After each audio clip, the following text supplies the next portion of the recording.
In the opulent halls of Crestwood Manor, a priceless sapphire earring vanishes during a glittering dinner party, plunging the guests into a web of suspicion. Miss Jane Marple, with her quiet wisdom and keen eye, unravels the secrets of a charming businessman, a frightened maid, and a cunning jeweller. As whispers of greed and betrayal surface, she sets a clever trap, exposing a daring scheme to replace the treasured jewels with fakes. In a world where everyone hides something, only Miss Marple can find the truth, before it's lost forever. Chapter 1. The Invitation to Crestwood Manor. The late summer sun dipped low over St. Mary Mead, casting long shadows across the tidy garden of Miss Jane Marple's cottage. Inside, the air was warm with the scent of lavender and the faint clink of china as she poured herself a second cup of tea. Her knitting needles, ever present, clicked rhythmically in her lap, crafting a scarf of soft grey wool. It was a tranquil scene, one that belied the sharp mind that ticked as steadily as the needles, always alert to the subtle discordances of human nature. On this particular afternoon, the postman's arrival broke the quiet, his bicycle bell jingling as he delivered a small stack of letters through the slot. Miss Marple sifted through the envelopes with her usual care. Bills, a note from her nephew Raymond, and then something unexpected. A cream-coloured envelope, heavy with quality, sealed with a crimson wax stamp bearing the crest of Crestwood Manor. She slit it open with a letter knife, her movements precise, and unfolded the thick paper within. The invitation, penned in Mrs. Evelyn Harcourt's elegant hand, requested her presence at a dinner party, the following Saturday, at Crestwood Manor, a grand estate some miles away in the rolling hills of the county. The occasion, it seemed, was to celebrate the acquisition of a pair of sapphire earrings, recently won at a London auction, said to be of exquisite craftsmanship. A small, intimate gathering, the note promised, to share in the delight of these treasures. Miss Marple's pale blue eyes, still sharp behind her spectacles, lingered on the words. She had met Mrs. Harcourt only once, at a charity bazaar in the nearby town of Much Benham, where the widow's vivacity and penchant for fine things had been unmistakable. A woman of means, widowed young, Mrs. Harcourt was known for her hospitality and her love of beautiful objects, though Miss Marple suspected her generosity often served to mask a certain loneliness. The invitation intrigued her, not for the promise of jewels, but for the gathering itself. Small parties, she knew from long experience, were fertile ground for observing the little vanities and rivalries that so often bubbled beneath polite surfaces. She set the invitation on her writing desk, beside a vase of late-blooming roses, and considered the names mentioned as fellow guests. Mr. Lionel Blake, a businessman whose charm was as well known as his rumoured financial gambles, would likely be there to flatter his hostess. Then there was Mr. Reginald Vance, a jeweller whose reputation for expertise was matched by whispers of sharp practices. The household staff, too, would bear watching, particularly the maid Clara, whom Miss Marple recalled as a quiet figure with eyes that saw more than they revealed. Her thoughts drifted to a similar dinner in St. Mary Mead years ago, where a stolen brooch had unravelled a tangle of deceit. People, she murmured to herself, are much the same everywhere. As the sun sank lower, painting the room in hues of amber, Miss Marple made her decision. She penned a brief acceptance, her handwriting neat and unadorned, and sealed it with care. The sapphire earrings, she mused, were likely magnificent. But it was the human drama they would illuminate that truly piqued her interest. She tucked her knitting into its basket, her mind already threading together possibilities, as delicate and intricate as the stitches she so patiently wove. Chapter 2. The Guests Assemble. The long drive to Crestwood Manor wound through the verdant hills of the English countryside, where the late summer light dappled the hedgerows and set the manor's limestone facade aglow. Miss Jane Marple, seated primly in the back of the hired car sent by Mrs. Evelyn Harcourt, gazed out at the passing scenery, her knitting bag nestled beside her. The air was warm, scented with cut grass and the faint promise of autumn, and she allowed herself a moment to appreciate the beauty of the landscape, though her mind was already turning to the evening ahead. Dinner parties, she knew, were like the first act of a play. Every gesture, every word, a clue to the characters who would shape the drama. The car slowed as it approached the manor's iron gates, which stood open to reveal a gravel drive lined with ancient yews. Crestwood Manor loomed ahead, its Georgian elegance softened by ivy that clung to its walls like a whispered secret. Miss Marple adjusted her hat, a modest affair adorned with a single velvet rose, and stepped out onto the gravel, her sensible shoes crunching softly. A footman, young and stiff in his livery, greeted her with a bow and led her through the heavy oak doors into the entrance hall, where a chandelier gleamed above a polished marble floor. The air carried the scent of beeswax and roses, and from somewhere deeper in the house came the faint clink of glassware being arranged. Mrs. Evelyn Harcourt descended the grand staircase with the grace of a woman accustomed to being admired. She was in her early 50s, her auburn hair swept into an elegant chignon, her silk dress shimmering in shades of emerald that complemented the sapphire earrings dangling from her ears. The jewels caught the light with every movement, their deep blue facets sparkling like fragments of a midnight sea. "Miss Marple, how delightful you could come!" she exclaimed, her voice warm but tinged with the practiced enthusiasm of a seasoned hostess. She clasped Miss Marple's hands, her rings cool against the older woman's skin. "I do hope you'll enjoy our little gathering. The earrings, you know, are quite the talk of the county." Miss Marple smiled, her pale blue eyes crinkling at the corners. "They are exquisite, Mrs. Harcourt," she said softly, her gaze lingering on the sapphires.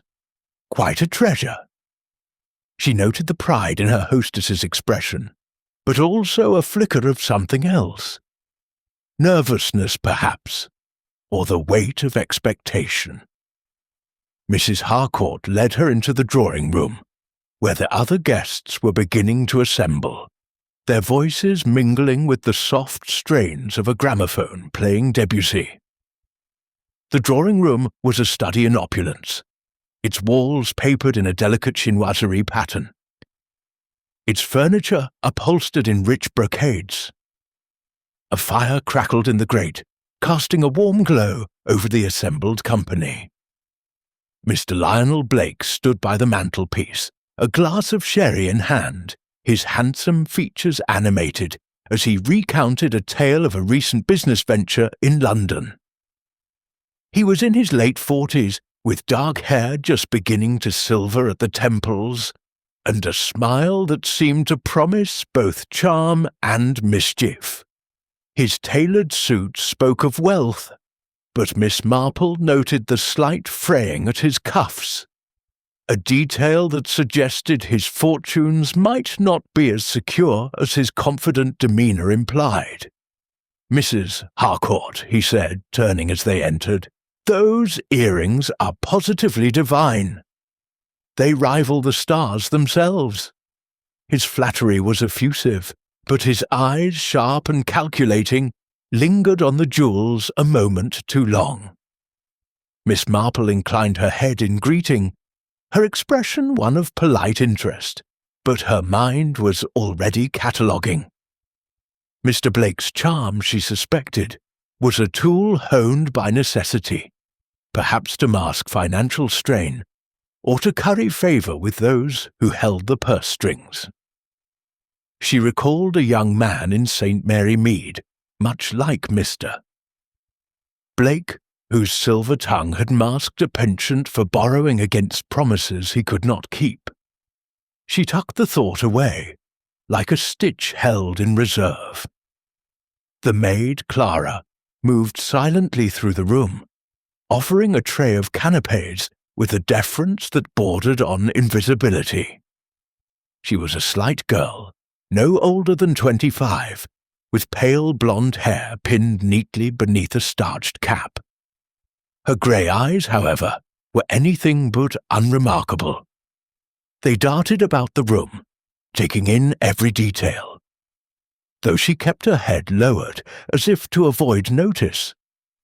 When she offered the tray to Miss Marple, her hands trembled slightly, and the older woman caught a fleeting look of unease in her expression. "Thank you, my dear," Miss Marple said gently, selecting a small pastry. Clara murmured a response and moved on, but Miss Marple's gaze followed her, noting the girl's quiet efficiency and the way she seemed to shrink from Mr. Blake's boisterous presence. "The final guest, Mr. Reginald Vance, arrived just as the footman announced dinner. He was a man of medium height, with a lean frame and a face that might have been handsome were it not for the sharpness of his features, which gave him the look of a hawk sizing up its prey. His dark suit was impeccable, and a gold watch chain gleamed at his waistcoat, a subtle boast of his profession as a jeweller. He apologized for his tardiness, citing a delayed train from London, but his tone was smooth, almost rehearsed. "Mrs. Harcourt," he said, bowing slightly, "I trust I haven't missed the unveiling of your magnificent acquisition." His eyes fixed on the sapphire earrings, and Miss Marple, standing quietly to one side, noted the intensity of his scrutiny, a look not of admiration, but of appraisal. Mrs. Harcourt laughed, touching one of the earrings lightly. "Not at all, Mr. Vance. You're just in time to admire them properly over dinner." She gestured toward the dining room, and the party moved through the arched doorway, their reflections flickering in the polished surfaces of the manor's many mirrors. The dining room was a vision of grandeur, its long mahogany table set with gleaming silver and crystal that caught the light of a second chandelier. The centerpiece, a cascade of white roses and ivy, lent an air of understated elegance, though Miss Marple suspected the true centerpiece was intended to be the earrings themselves. She was seated between Mr. Blake and Mrs. Harcourt, a position that suited her perfectly, allowing her to observe without drawing attention. Clara and the footman moved silently, serving a consommé as delicate as the conversation that began to flow. Mr. Blake dominated the early exchanges, regaling the table with tales of his latest ventures. A shipping deal in Liverpool, a speculative investment in a vineyard in Bordeaux.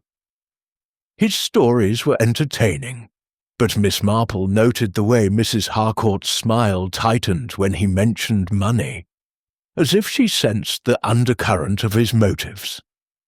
Mr. Vance, by contrast, was reserved, his comments limited to polite inquiries about the provenance of the earrings. "They're Indian, I understand," he said, his voice low and precise. Mogul craftsmanship, perhaps? Mrs. Harcourt nodded, her fingers brushing the jewels again. So the auctioneer claimed. They belonged to a Maharaja's consort, or so the story goes. My late husband would have loved them. He had such a passion for rare things. Her voice softened, and Miss Marple caught a glimpse of genuine sentiment beneath her polished exterior. She wondered how much of Mrs. Harcourt's display was for her guest, and how much was a tribute to a memory she held dear. Clara, clearing the soup plates, moved with a quiet grace that belied her earlier nervousness, but Miss Marple noticed her hesitate when passing Mr. Vance. The jeweller's gaze flicked toward her, brief but piercing, and Clara's tray wobbled slightly, though she recovered quickly. The moment passed unnoticed by the others, but Miss Marple filed it away, her mind turning to a housemaid in St. Mary Mead, who had once known more than she dared say about her employer's secrets. As the main course, roast pheasant with a delicate herb sauce, was served, the conversation turned to the county's recent scandals, a topic Mrs. Harcourt encouraged with a mischievous glint in her eye. Mr. Blake seized the opportunity to charm, his laughter ringing out as he recounted a tale of a local squire caught in a dubious land deal.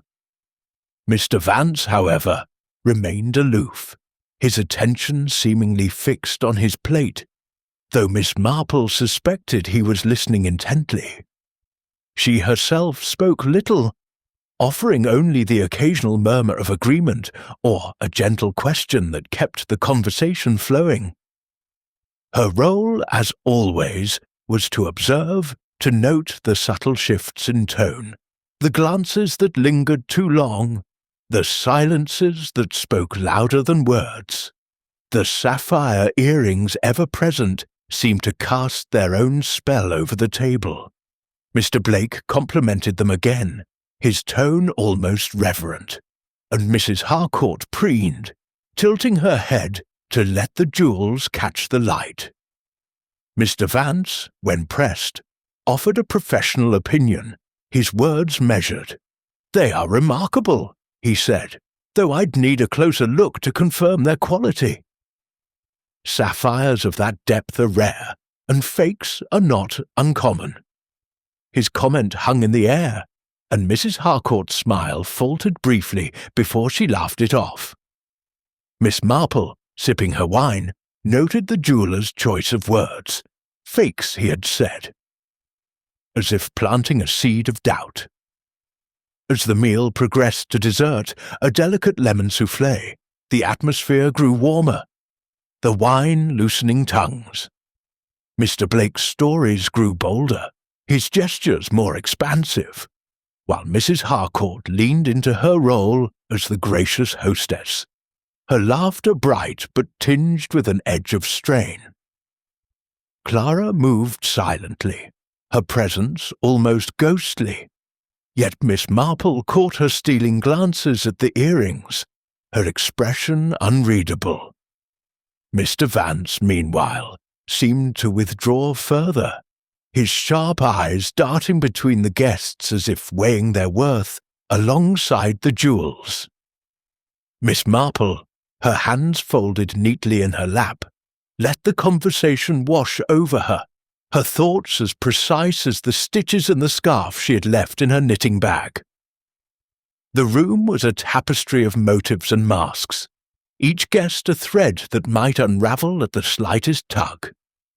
Mr. Blake's charm, Clara's unease, Mr. Vance's calculating gaze, and Mrs. Harcourt's pride in her earrings, all were pieces of a puzzle she had yet to assemble. She recalled a dinner in St. Mary Mead, years ago, where a stolen cameo had revealed a web of greed and betrayal. This evening, she sensed, held a similar promise of secrets waiting to be uncovered. As the dessert plates were cleared and the guests prepared to return, To the drawing-room for coffee, Mrs. Harcourt rose, her hand brushing one of her earrings as if to reassure herself of its presence. The sapphires gleamed, a silent promise of beauty and value. But Miss Marple's eyes were not on the jewels. They were on the people, their smiles, their silences, their secrets.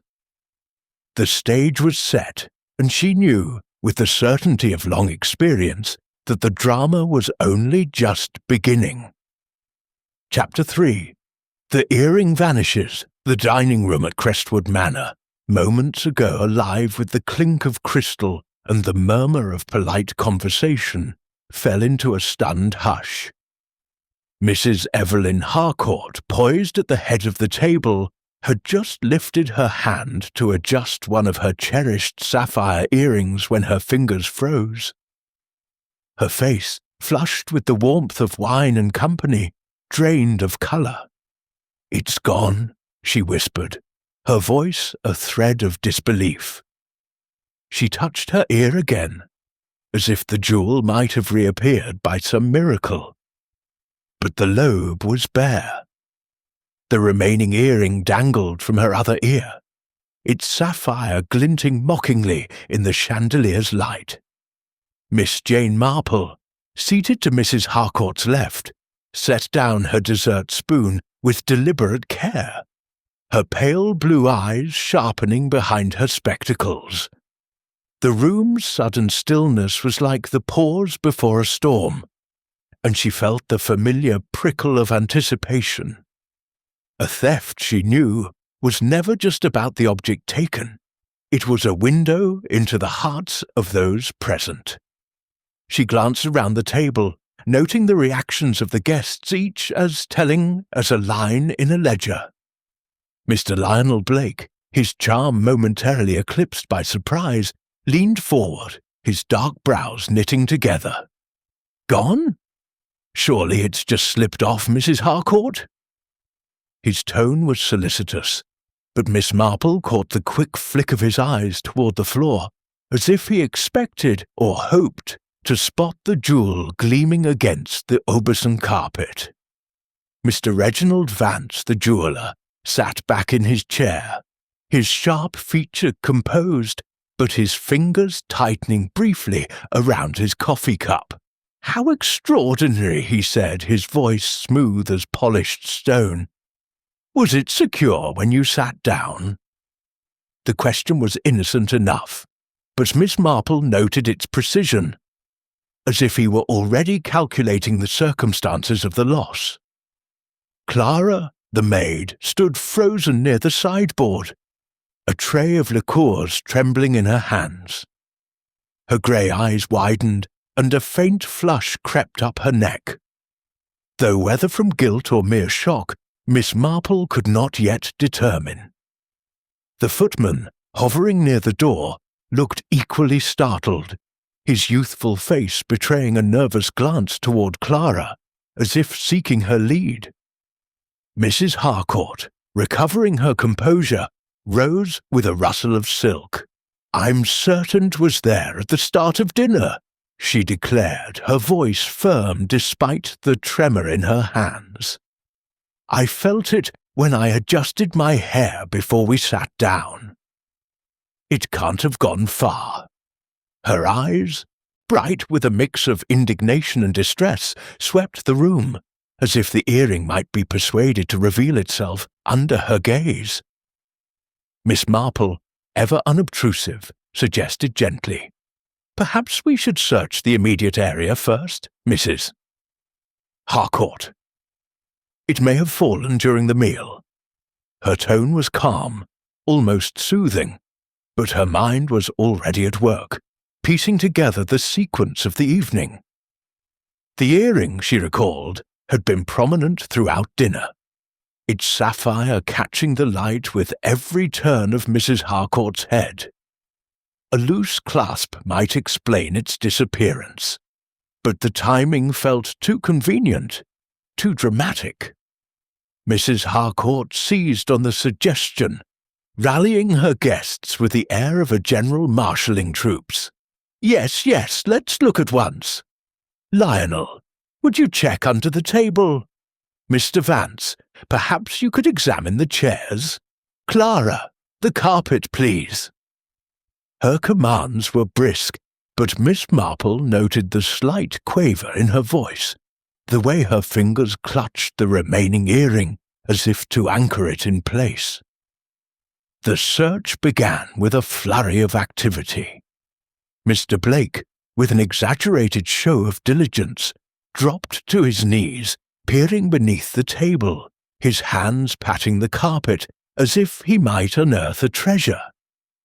"Nothing here, I'm afraid," he called, his voice tinged with a theatrical regret that Miss Marple found faintly suspicious. She wondered if his eagerness was genuine, or a performance to deflect attention. Mr. Vance moved methodically, inspecting each chair with a jeweller's precision, his fingers tracing the upholstery for any sign of the missing gem. "No luck," he reported, his tone neutral, though Miss Marple caught the briefest glance he cast toward Clara, who was on her hands and knees, sweeping her hands across the carpet. The maid's movements were quick, almost frantic, and Miss Marple noted the way her eyes darted toward the door, as if she longed to escape the scrutiny.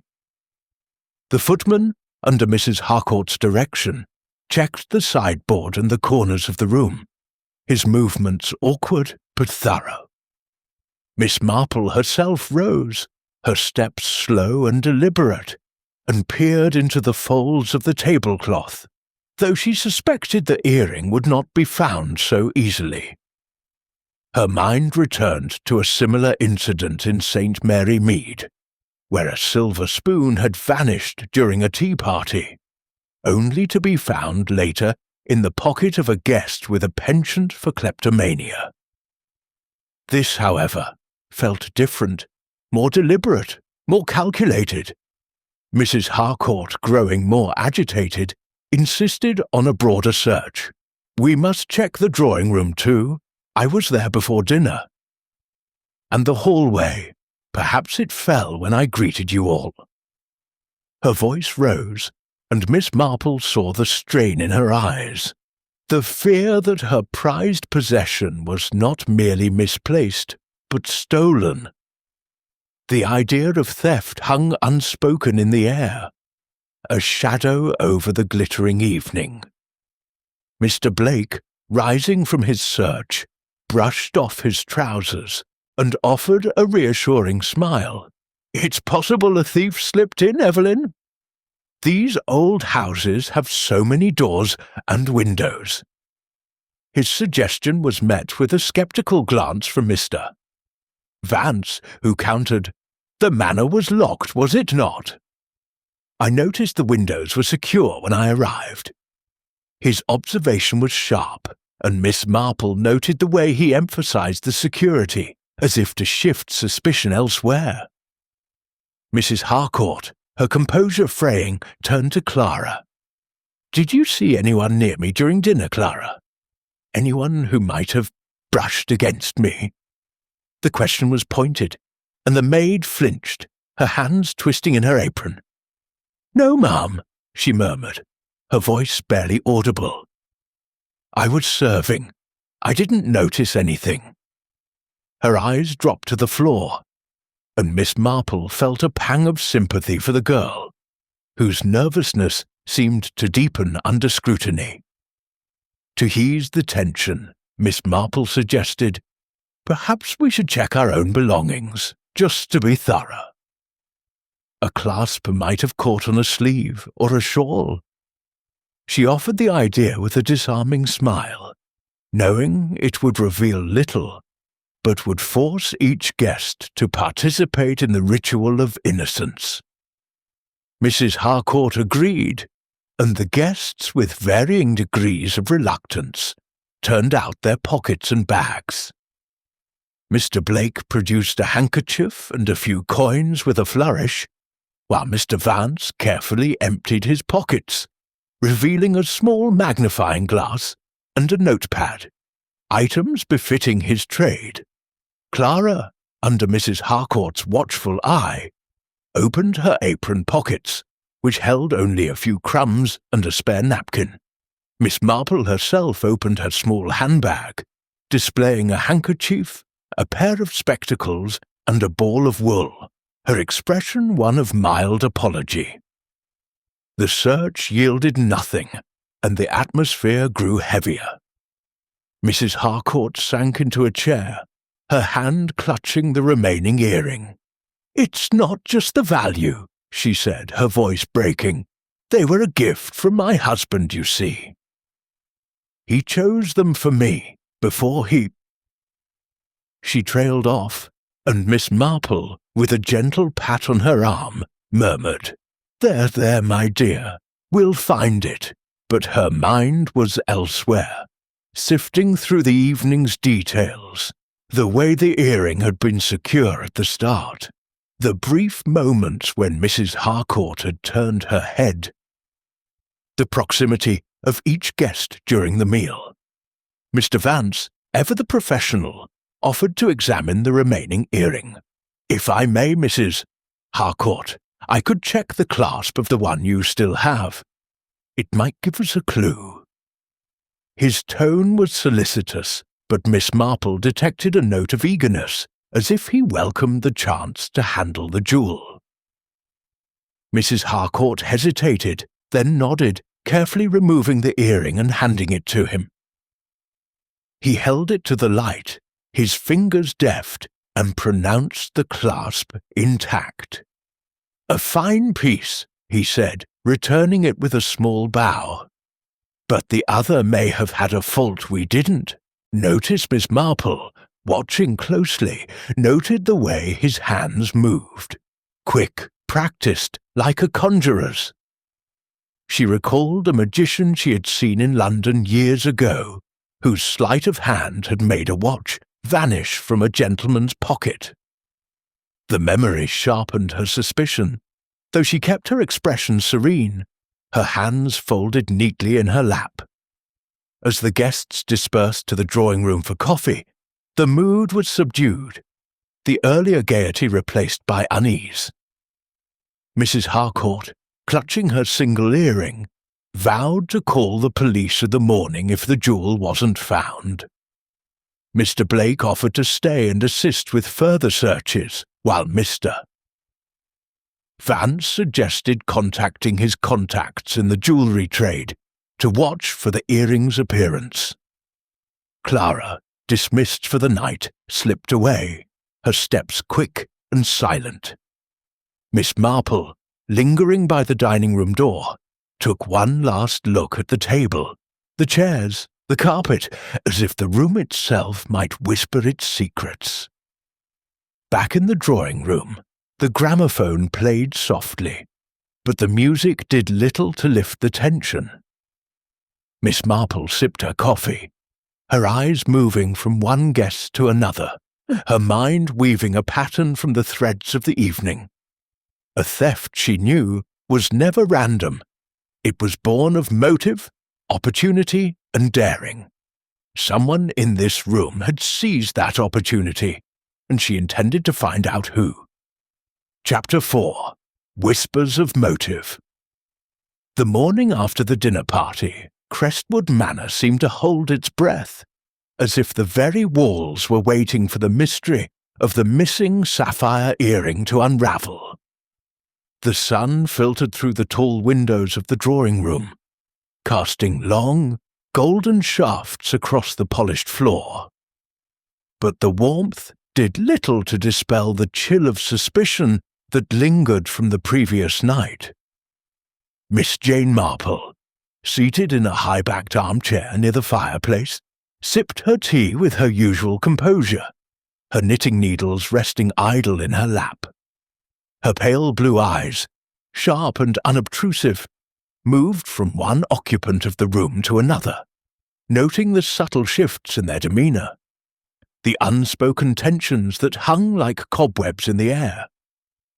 Mrs. Evelyn Harcourt stood by the window, her emerald silk robe a stark contrast to the pallor of her face. The single sapphire earring, now safely stored in a velvet box upstairs, seemed to weigh on her mind as heavily as if it still dangled from her ear.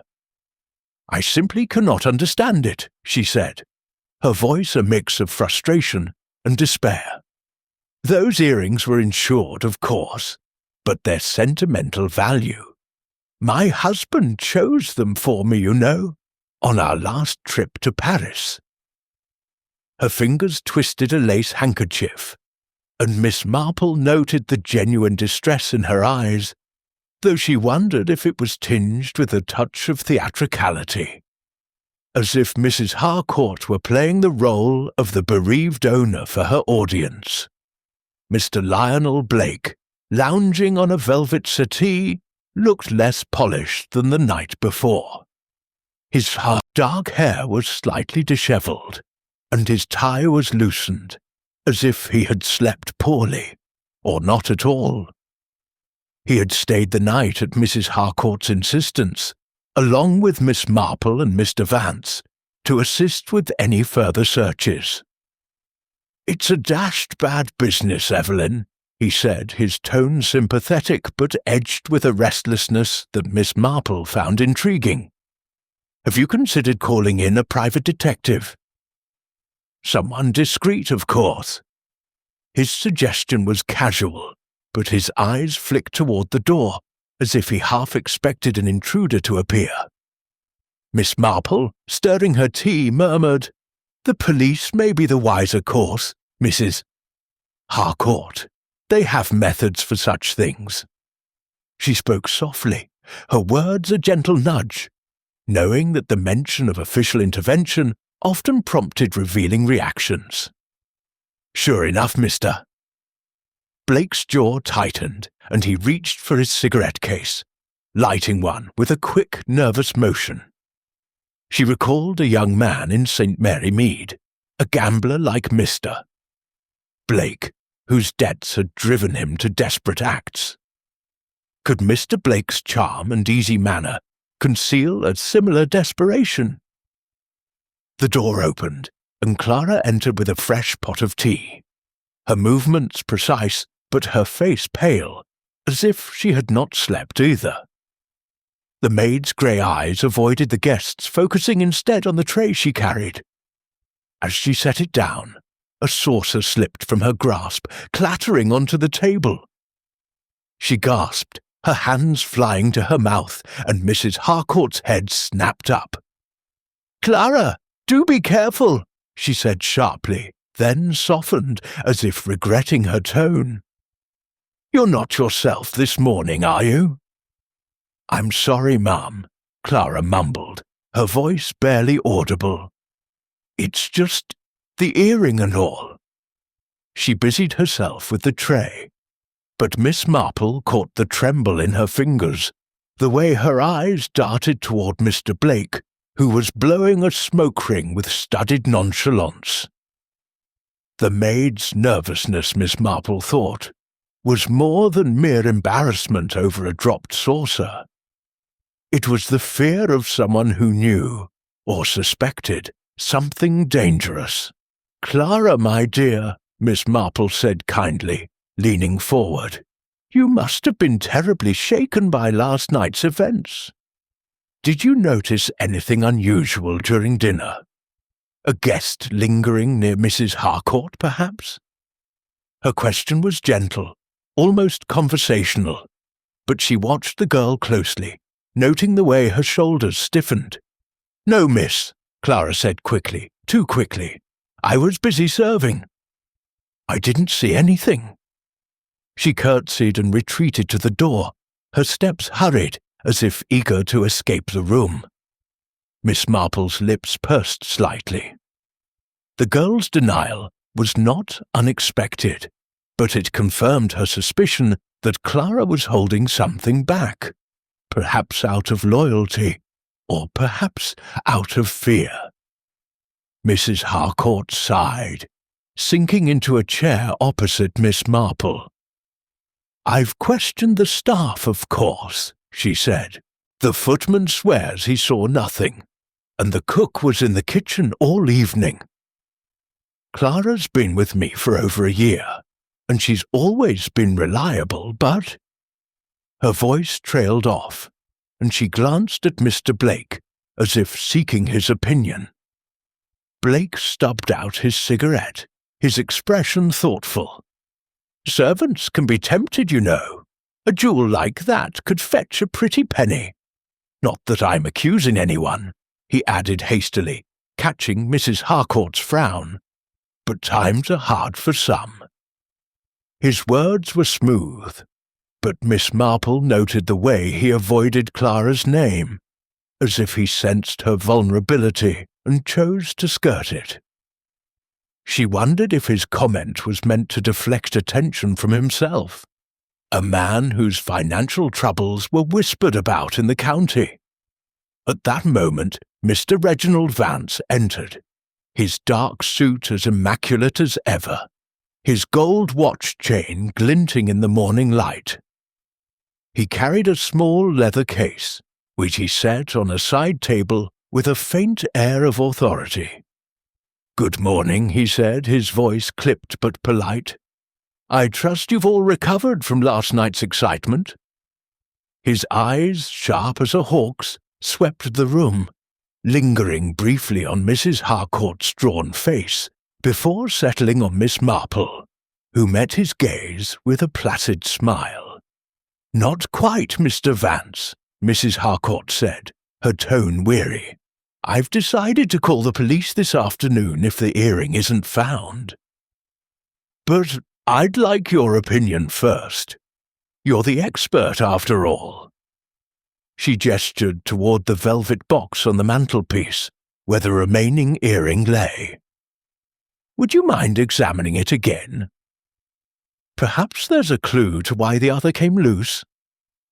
Mr. Vance inclined his head, his expression one of professional detachment. "Of course, Mrs. Harcourt. It would be my pleasure." He retrieved the box, opened it with a practiced flick of his wrist, and lifted the earring to the light.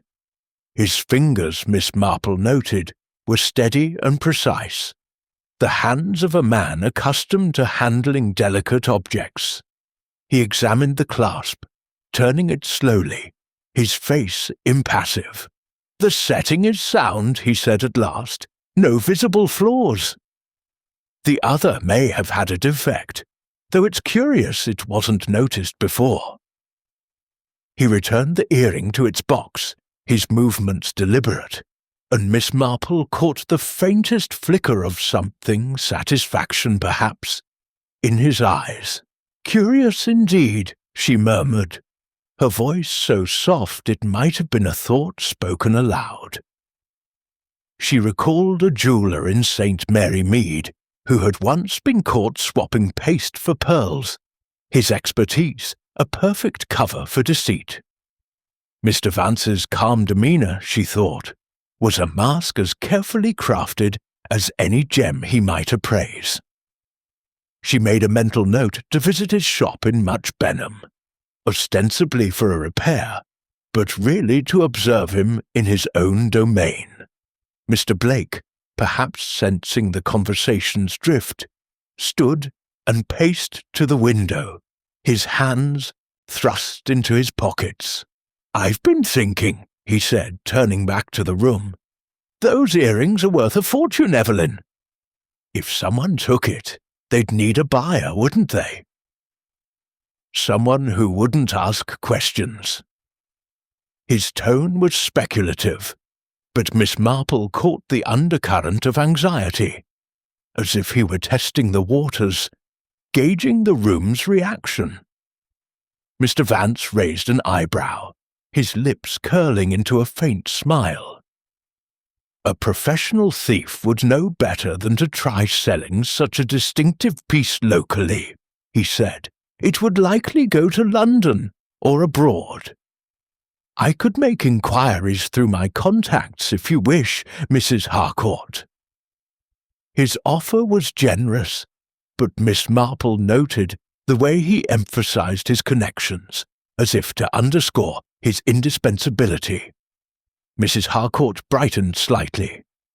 Would you, Mr. Vance? That would be most kind." She turned to Miss Marple, her expression hopeful. "You've seen these things before, haven't you, Miss Marple? In your village, I mean. What do you think we should do?" Miss Marple set her teacup down, her hands folding neatly in her lap. "I'm sure Mr. Vance's inquiries will be helpful," she said, her tone mild. "But I'd suggest speaking to everyone who was in the dining room last night, perhaps separately. People notice things they don't realize at the time." She paused, her eyes resting briefly on Clara, who had returned to clear the tea tray. "And sometimes those closest to us see more than we expect." Clara's hands faltered, and another saucer clinked against the tray. She murmured an apology and hurried from the room, her face flushed. Mr. Blake watched her go, his expression unreadable, while Mr. Vance's eyes narrowed slightly, as if he too had noticed the girl's unease. Mrs. Harcourt, distracted by her own worries, seemed oblivious to the undercurrents, but Miss Marple missed nothing. As the morning wore on, the guests dispersed. Mr. Blake to the gardens claiming a need for fresh air, and Mr. Vance to his room, citing correspondence to attend to. Mrs. Harcourt excused herself to telephone her insurer, leaving Miss Marple alone in the drawing-room. She picked up her knitting, the needles clicking softly, a rhythmic counterpoint to her thoughts. The earring's disappearance, she mused, was no accident. Someone had seen an opportunity, perhaps planned for it. Mr. Blake's financial straits, Clara's fear, Mr. Vance's expertise. Each was a thread in a tapestry she was only beginning to weave. She thought of a theft in St. Mary Mead, where a stolen locket had revealed a tangle of jealousy and greed. This, she suspected, was no different. The truth, like a stitch dropped in haste, would reveal itself in time. Chapter 5. The Jeweller's Expertise. The high street of Much Benham bustled with the quiet rhythm of a market town, its shops adorned with awnings that fluttered in the late summer breeze. Miss Jane Marple, her black handbag tucked securely under her arm, stepped lightly along the cobblestones, her destination clear. The modest but well-appointed premises of Vance and Sons, Jewellers. The shop's sign, gilded and precise, gleamed above a window displaying an array of sparkling trinkets, though none, Miss Marple noted, matched the deep allure of Mrs. Harcourt's sapphire earrings. Her visit, ostensibly to inquire about a repair for an old brooch, was a pretext as delicate as the lace shawl draped over her shoulders. She had come to observe Mr. Reginald Vance in his own domain, where the tools of his trade might reveal more than his guarded words. The bell above the door chimed as she entered, and the shop's interior enveloped her in a hush of polished wood and glass. Display cases lined the walls, their contents glittering under discreet lighting. Diamond rings, emerald pendants, and watches that ticked with mechanical precision. Behind the counter, Mr. Vance stood examining a small object through a loupe, his lean frame bent forward, his dark hair catching the light. He looked up at her entrance, his sharp features softening into a professional smile. "Miss Marple, what a pleasant surprise," he said, setting the loupe aside. "How may I assist you today?" Miss Marple returned his smile, her expression one of mild apology. "Oh, Mr. Vance, I hope I'm not interrupting. I've an old brooch, a family piece, you understand, that's been giving me trouble with its clasp. I thought you might take a look." She produced a small velvet pouch from her handbag, withdrawing a modest silver brooch, set with a single pearl. It was, in truth, perfectly functional, but she handed it over with a convincing air of concern. Mr. Vance took the brooch, his fingers moving with the deftness of long practice. "Let's see what we have here," he murmured, turning to a workbench that occupied one corner of the shop. The bench was a marvel of order, its surface lined with tools, tweezers, pliers, a small polishing wheel, all arranged with meticulous care. A magnifying lamp cast a bright circle of light, and Miss Marple's eyes, sharp despite her years, caught a faint scratch on the workbench's edge. Barely visible, but fresh, as if something had been dragged across it in haste. She filed the detail away, her face betraying nothing but polite interest. As Mr. Vance examined the brooch, Miss Marple let her gaze wander, taking in the shop's details. A locked cabinet behind the counter held what appeared to be more valuable pieces, its glass door reflecting the room's soft light. A ledger lay open on a side table, its pages filled with neat columns of figures, and a small tray of loose gemstones, rubies, amethysts, and what looked like a sapphire, glinted under the lamp. "You keep a very tidy establishment, Mr. Vance," she remarked, her tone admiring. "It must take great skill to handle such delicate work." He glanced up, his eyes narrowing slightly, though his smile remained. "It's a matter of discipline, Miss Marple. Jewels demand precision, and I pride myself on attention to detail."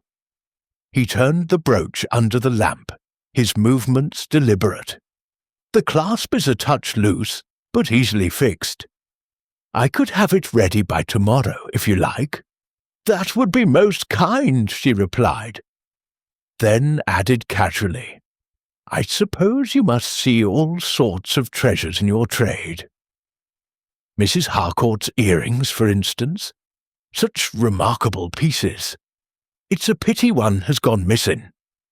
Her voice was light, almost gossipy, but she watched his reaction closely, noting the brief tightening of his jaw. "Yes, a great pity," he said, his tone smooth but guarded. "Sapphires of that quality are rare. I offered to help Mrs. Harcourt trace the missing one through my contacts, but I fear it may have been taken by someone with less scrupulous intentions." His fingers paused on the brooch, and Miss Marple caught the faintest tremor, as if her words had struck a nerve. She nodded sympathetically. "It's so distressing for her, poor thing." Those earrings meant so much, being a gift from her husband. "You examined the remaining one last night, didn't you? Did it seem secure to you?" Her question was innocent, but she leaned forward slightly, her eyes fixed on his face. Mr. Vance met her gaze, his expression composed.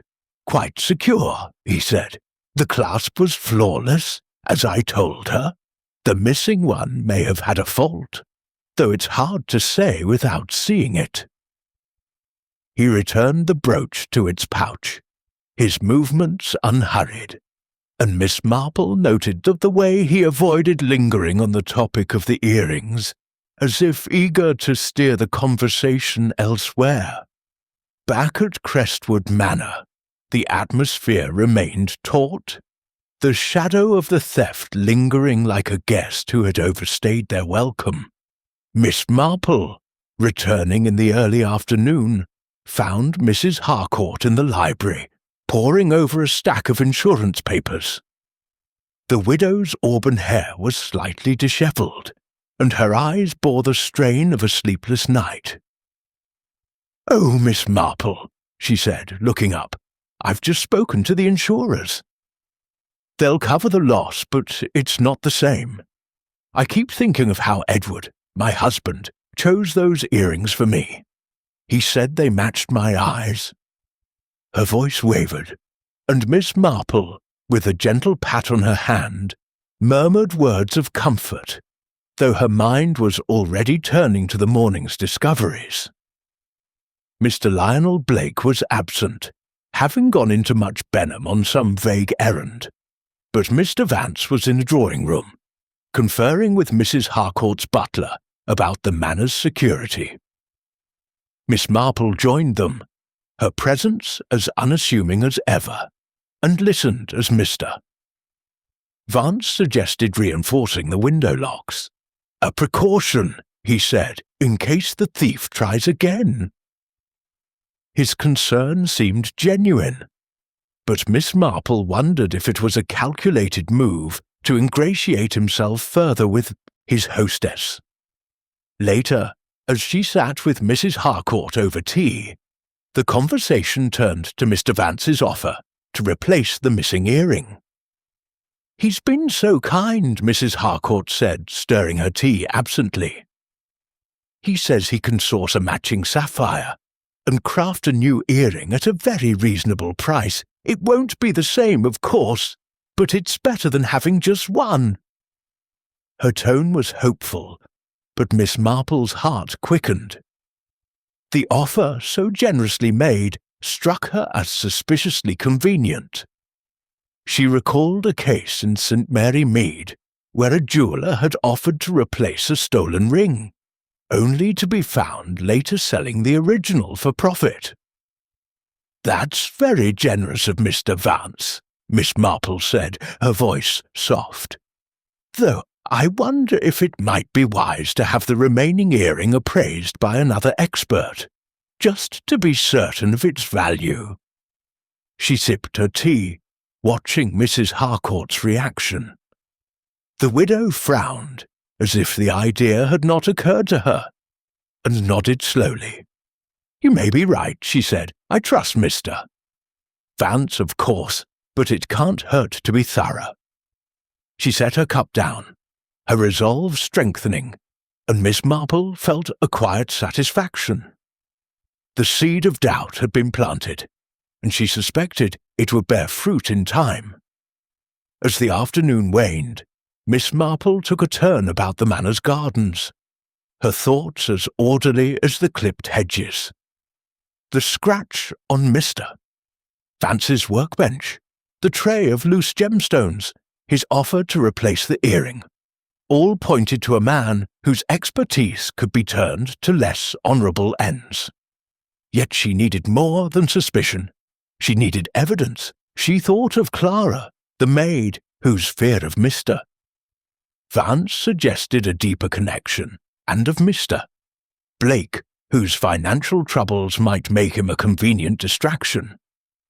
The pieces were falling into place, but the pattern was not yet clear. Like a skein of wool, it required patient untangling, and Miss Marple, with her quiet persistence, was well suited to the task. Chapter 6. Clara's Secret.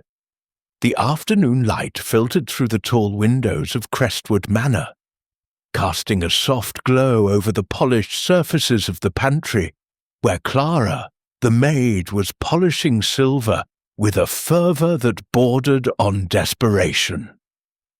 The room, tucked away at the back of the house, was a quiet sanctuary of order, its shelves lined with gleaming cutlery and porcelain, a stark contrast to the turmoil that had gripped the manor since the sapphire earring's disappearance. Miss Jane Marple, having excused herself from Mrs. Harcourt's company with a murmured excuse about needing a moment's rest, had made her way to the servants' quarters, her steps as light and purposeful as a cat's.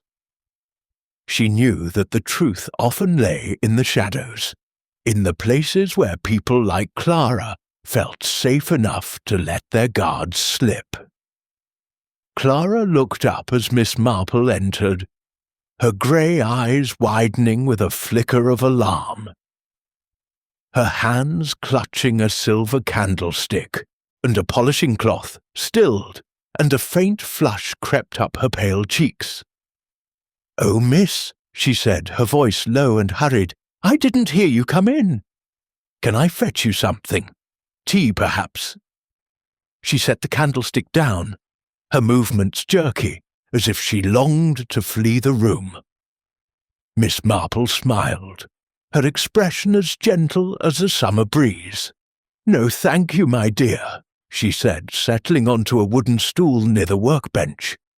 "I thought I'd have a little chat if you don't mind. Polishing silver is such tedious work, isn't it? I used to watch our maid and saint, Mary Mead, old Martha, at it for hours. She'd tell me the most interesting things while she worked." Her tone was conversational, almost nostalgic, but her pale blue eyes were sharp, missing nothing of Clara's unease. Clara resumed her polishing, though her hands trembled slightly. "Not much to tell, miss," she murmured, focusing on the candlestick as if it held the secrets of the universe. "Just trying to keep things tidy for Mrs. Harcourt." Her voice was steady, but Miss Marple noted the way her shoulders hunched, as if bracing against an unseen threat. "You've been with Mrs. Harcourt for some time, haven't you?" Miss Marple continued, her fingers smoothing the edge of her shawl. "A year," she said. "You must know the household well by now. It's a lovely place, Crestwood Manor, though I imagine it's a lot of work for a young woman like you." She paused, letting the silence settle, a technique she had perfected over years of drawing out confidences. Clara nodded, her eyes still on her work. "It's good work, miss. Mrs. Harcourt's kind enough, and the pay helps my mother. She's not been well, you see." Her voice caught, and Miss Marple's heart softened, though her mind remained alert. Illness, she knew, could be a powerful motive, especially for someone in modest circumstances. "I'm so sorry to hear that," Miss Marple said, her tone warm with sympathy. "It must be a worry, having a sick mother. I had a friend in St. Mary Mead, whose daughter worked herself to the bone to pay for her mother's medicine. Such devotion is rare, Clara." She leaned forward slightly, her eyes gentle but searching. "You must see and hear a great deal, working here. Did you notice anything odd the night the earring went missing? Anything at all, even something small?" Clara's hands faltered, and the candlestick slipped, clattering softly against the workbench. She caught it quickly, her cheeks flushing deeper. "No, miss," she said, her voice barely above a whisper. "I was serving like I said. I didn't see nothing out of the ordinary." But her eyes darted toward the door, and Miss Marple caught the flicker of fear, as clear as a shadow crossing the sun. There, my dear," Miss Marple said, her voice soothing. "No need to be nervous. I'm only an old woman who likes to understand things, you know. I once knew a girl, in service much like you, who saw something she didn't dare mention at first. It was about a jeweller, as it happens, a man who wasn't quite what he seemed." She let the words hang, watching Clara closely. The maid's hands froze, and for a moment Miss Marple thought she might drop the candlestick again. Clara's lips parted, then closed as if wrestling with a decision. Finally, she whispered, "Mr. Vance, he's not what he seems, miss. I used to work for him before I came here." The words spilled out, quick and hushed, as if she feared they might be overheard even in the empty pantry. Miss Marple's eyebrows lifted slightly, though her expression remained serene. "Did you now?" she said softly. "That's very interesting. Was he a good employer?" Her question was gentle, but she leaned forward, her eyes locked on Clara's face, encouraging her to continue. Clara shook her head, her fingers twisting the polishing cloth. "He was strict, miss." always watching, always checking. He'd get angry if anything was out of place, and he knew things about people, things they didn't want known. Her voice dropped lower, and she glanced at the door again as if expecting Mr. Vance to appear. I left because I didn't like the way he worked. There were stones, gems I mean, that he'd swap sometimes. Nobody could tell, not unless they knew what to look for. I saw him do it once with a lady's ring. He said it was just business, but it didn't feel right. Miss Marple's heart quickened, though her face betrayed only mild interest. "How very curious," she murmured. "And you've kept this to yourself, haven't you? That's a heavy burden for a young girl." She paused, then added gently, "Did Mr. Vance ever speak to you about Mrs. Harcourt's earrings? Perhaps when you were serving a dinner?" Clara's eyes widened, and she shook her head vehemently. "No, miss, I swear I never touched them. I couldn't. My mother needs help, but I'd never steal." Her voice broke, and tears welled in her eyes, though she blinked them back fiercely. "But Mr. Vance!" He looked at them different, like he was measuring them.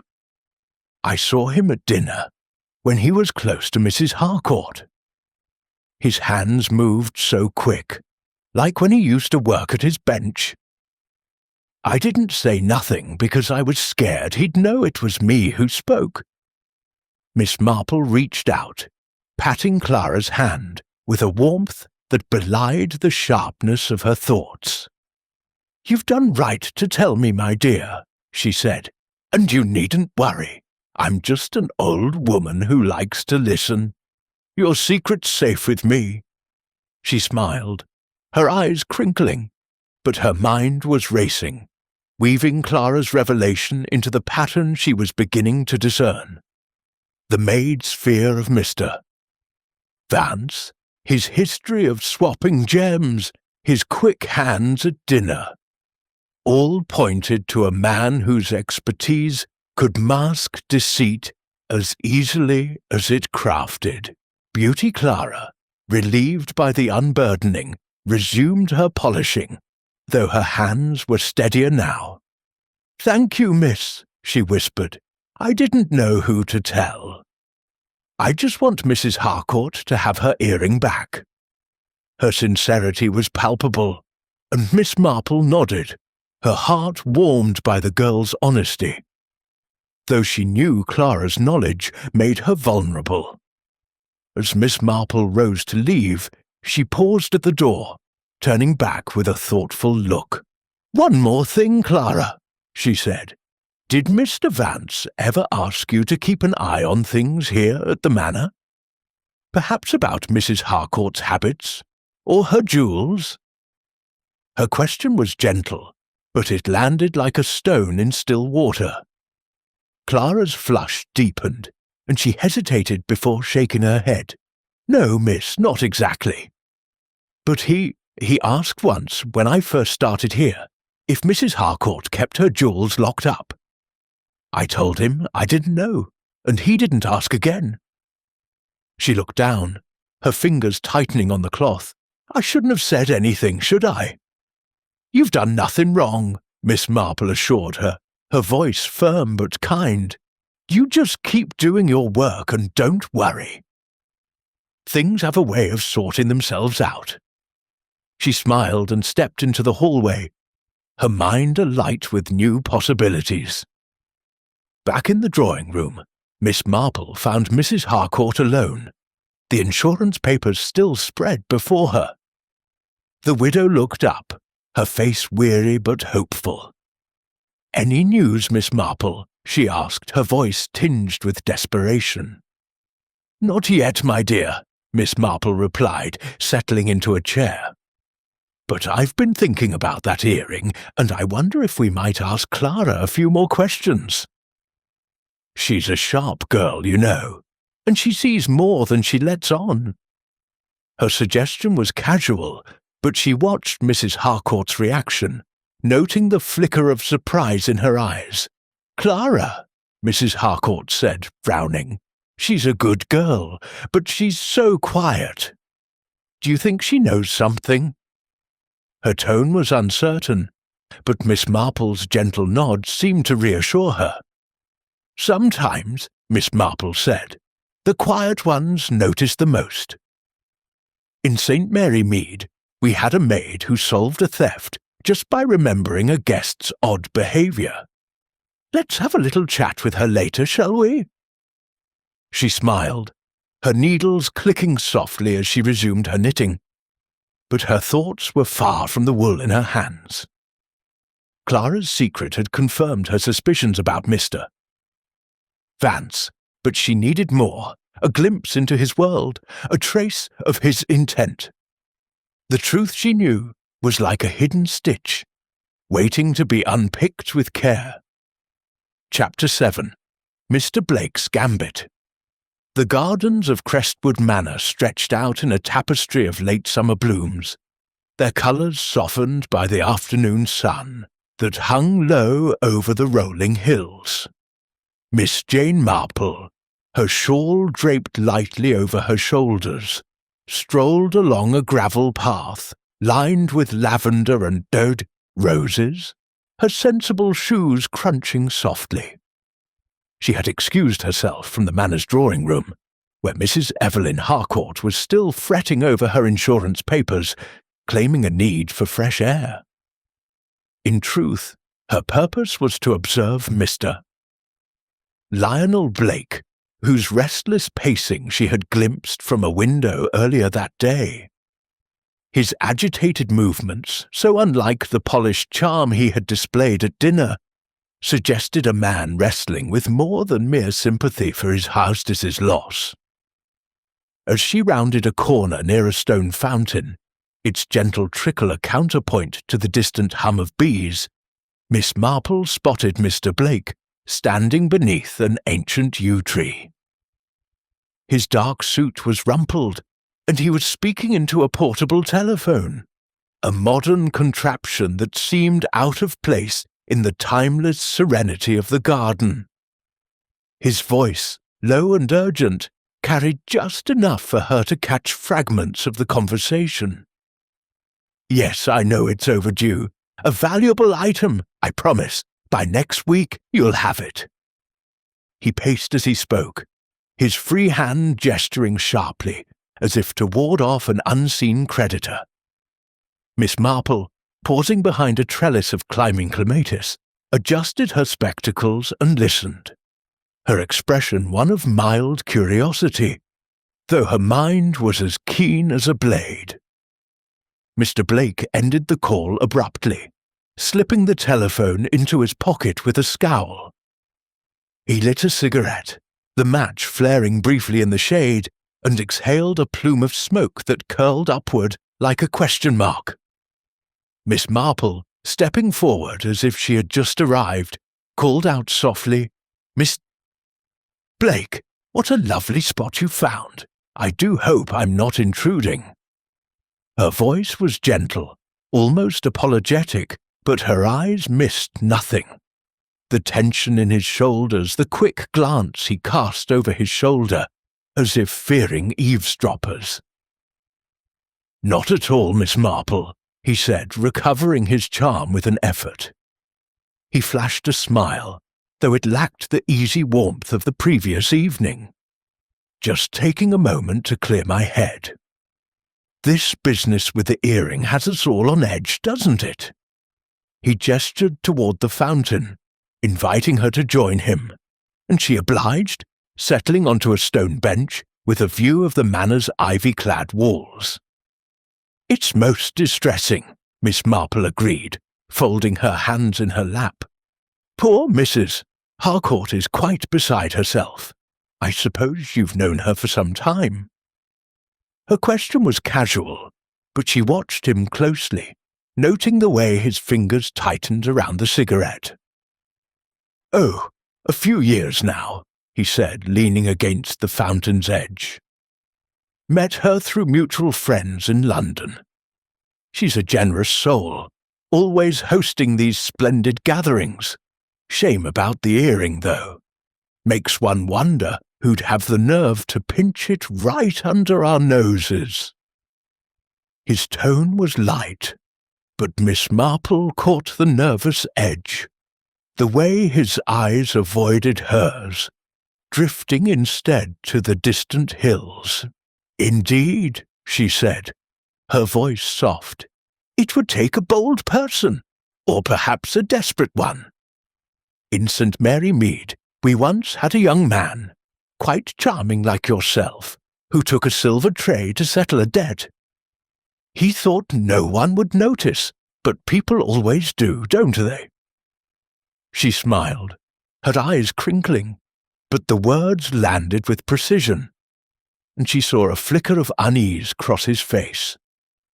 Mr. Blake laughed, though it sounded forced. "I'm no thief, Miss Marple, if that's what you're hinting at. My ventures may not always pan out, but I'm not in the habit of pilfering jewels." He stubbed out his cigarette, grinding it into the gravel with more force than necessary. "Though I'll admit, money's tight. Always is in business, isn't it? One day you're up, the next you're scrambling." He shrugged, but Miss Marple noted the strain in his voice, the way his hand strayed to his pocket, as if checking for the telephone or something else. She nodded sympathetically, her fingers smoothing the edge of her shawl. "Business can be so unpredictable," she said. "I suppose that's why some turn to unconventional means to stay afloat. Not that I'm suggesting anything, of course, but that earring, it's the sort of thing that could tempt a man in need, isn't it?" Her tone was mild, almost gossipy, but she watched his reaction, noting the way his jaw tightened, the quick glance he shot toward the manor. "Could be," he said, his voice clipped, "but whoever took it would need a way to sell it, and that's not as easy as it sounds. Too distinctive, those sapphires. You'd need connections, someone who doesn't ask questions." He paused, then added with a forced grin, "Not that I'd know about such things. I'm just a businessman trying to keep his head above water." Miss Marple smiled, her eyes gentle but unyielding. "Of course, Mr. Blake. You're a guest here, like me. But it's curious, isn't it, how close we all were to Mrs. Harcourt that night? Anyone could have brushed against her. Perhaps without meaning to, she let the thought linger, her gaze drifting to the fountain, as if lost in contemplation. She recalled a similar case in St. Mary Mead, where a charming young man had used his proximity to a wealthy widow to lift a pearl brooch, his debts driving him to an act he later regretted. Mr. Blake, she suspected, was not so different, though she doubted his dexterity matched that of a practiced thief. He shifted uncomfortably, his charm faltering. "I was on her left, you know, and the earring was on her right. Hardly close enough to snatch it, even if I'd wanted to." He laughed again, but it was a hollow sound, and Miss Marple noted the defensiveness in his tone, the way he volunteered his position at the table without prompting.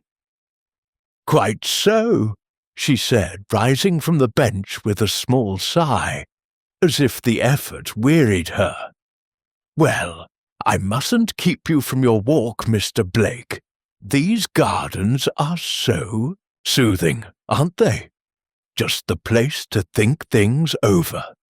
She smiled and turned back toward the manor, leaving him by the fountain, his cigarette smouldering in the gravel. As she walked, her mind sifted through his words, his nervous energy, the overheard telephone call. Mr. Blake's debts were a motive, but his boldness seemed more bluster than finesse. A thief needed opportunity and skill, and she wondered if his role was that of a distraction rather than the culprit. Back inside, Miss Marple found Mrs. Harcourt in the library, where the widow was sorting through a stack of letters, her face drawn with worry. "Any progress, Miss Marple?" she asked, her voice hopeful but strained. "Mister?" "Vance has just telephoned from his shop. He says he's found a sapphire that might match the missing earring, though it'll take time to set it properly." Miss Marple's eyebrows lifted slightly, though her expression remained serene. "How kind of him," she said, settling into a chair. "He's been most attentive, hasn't he? Though I wonder if we might wait a day or two before replacing it. The police may yet turn up something." Her suggestion was gentle, but she watched Mrs. Harcourt's reaction, noting the flicker of hesitation in her eyes. "You think so?" Mrs. Harcourt said, her fingers twisting a letter. "I suppose it's sensible to wait. But Mr. Vance seems so certain he can help, and I'd hate to lose the chance to restore the pair." She sighed, her gaze drifting to the window, where the gardens stretched out in their quiet beauty. Miss Marple nodded, her thoughts returning to Mr. Blake's telephone call and Clara's revelation about Mr. Vance, the jeweller's offer to replace the earring, the scratch on his workbench, his history of swapping gems, all pointed to a man whose expertise could serve darker purposes. Mr. Blake's debts, meanwhile, made him a convenient suspect, but Miss Marple doubted he had the subtlety to execute such a theft unnoticed. The truth, she sensed, lay in the interplay of motives, like a dance where each step concealed another's intent. She picked up her knitting, the needles clicking softly, and let her mind weave the threads together, knowing that patience would unravel the knot of this mystery. Chapter 8. The Second Earring. The late afternoon light bathed Crestwood Manor's drawing room in a soft amber glow, softening the edges of the chinoiserie wallpaper and lending a deceptive warmth to the strained atmosphere within. Miss Jane Marple sat near a bay window, her knitting needles moving with their familiar rhythm, though her eyes were far from the grey wool in her hands. They followed Mrs. Evelyn Harcourt, who stood before a gilt-framed mirror, her fingers trembling as she fastened the remaining sapphire earring to her ear. The jewel caught the light, its deep blue facets gleaming like a fragment of twilight. But its solitary presence seemed to mock its owner's distress. Harcourt had insisted on wearing it, as if to defy the theft, though her pale face betrayed her unease. "I can't bear to leave it locked away," Mrs. Harcourt said, turning to Miss Marple with a brittle smile. "It feels like giving in to whoever took the other one. Besides, Mr. Vance has kindly offered to examine it again to ensure it's secure." Her voice held a note of forced brightness, but Miss Marple caught the quiver beneath, the way her hostess's eyes darted to the door as if expecting the thief to return. Mr. Reginald Vance, summoned from his shop in Much Benham, stood nearby, his lean frame immaculate in a dark suit, his gold watch chain a subtle glint of authority. He had arrived with an air of professional concern, his leather case tucked under his arm, and now waited patiently, his sharp features composed, but his eyes alert. "A wise precaution, Mrs. Harcourt," he said, his voice smooth as polished stone. "A jewel of this quality deserves the utmost care. May I?" He extended a hand, and Mrs. Harcourt, after a moment's hesitation, removed the earring and placed it in his palm. Miss Marple, her needles pausing, watched the exchange with keen interest. Mr. Vance's fingers, deft and practised, held the earring to the light, turning it slowly as if appraising a rare manuscript. She noted the precision of his movements, the way his eyes narrowed, not in admiration but in calculation. Her thoughts flickered to her visit to his shop, the scratch on his workbench, and Clara's whispered confession about his history of swapping gems. The jeweller's offer to replace the missing earring had been generous, perhaps too generous, and now his scrutiny of the remaining one raised a quiet alarm in her mind.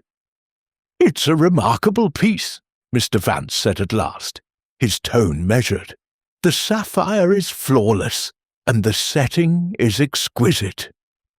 But I must advise you, Mrs. Harcourt, to consider selling it. A single earring, however beautiful, is of limited use, and the risk of keeping it here, after what's happened." He trailed off, his expression one of solicitous concern, though Miss Marple caught a flicker of something sharper in his gaze, like a hawk sighting prey.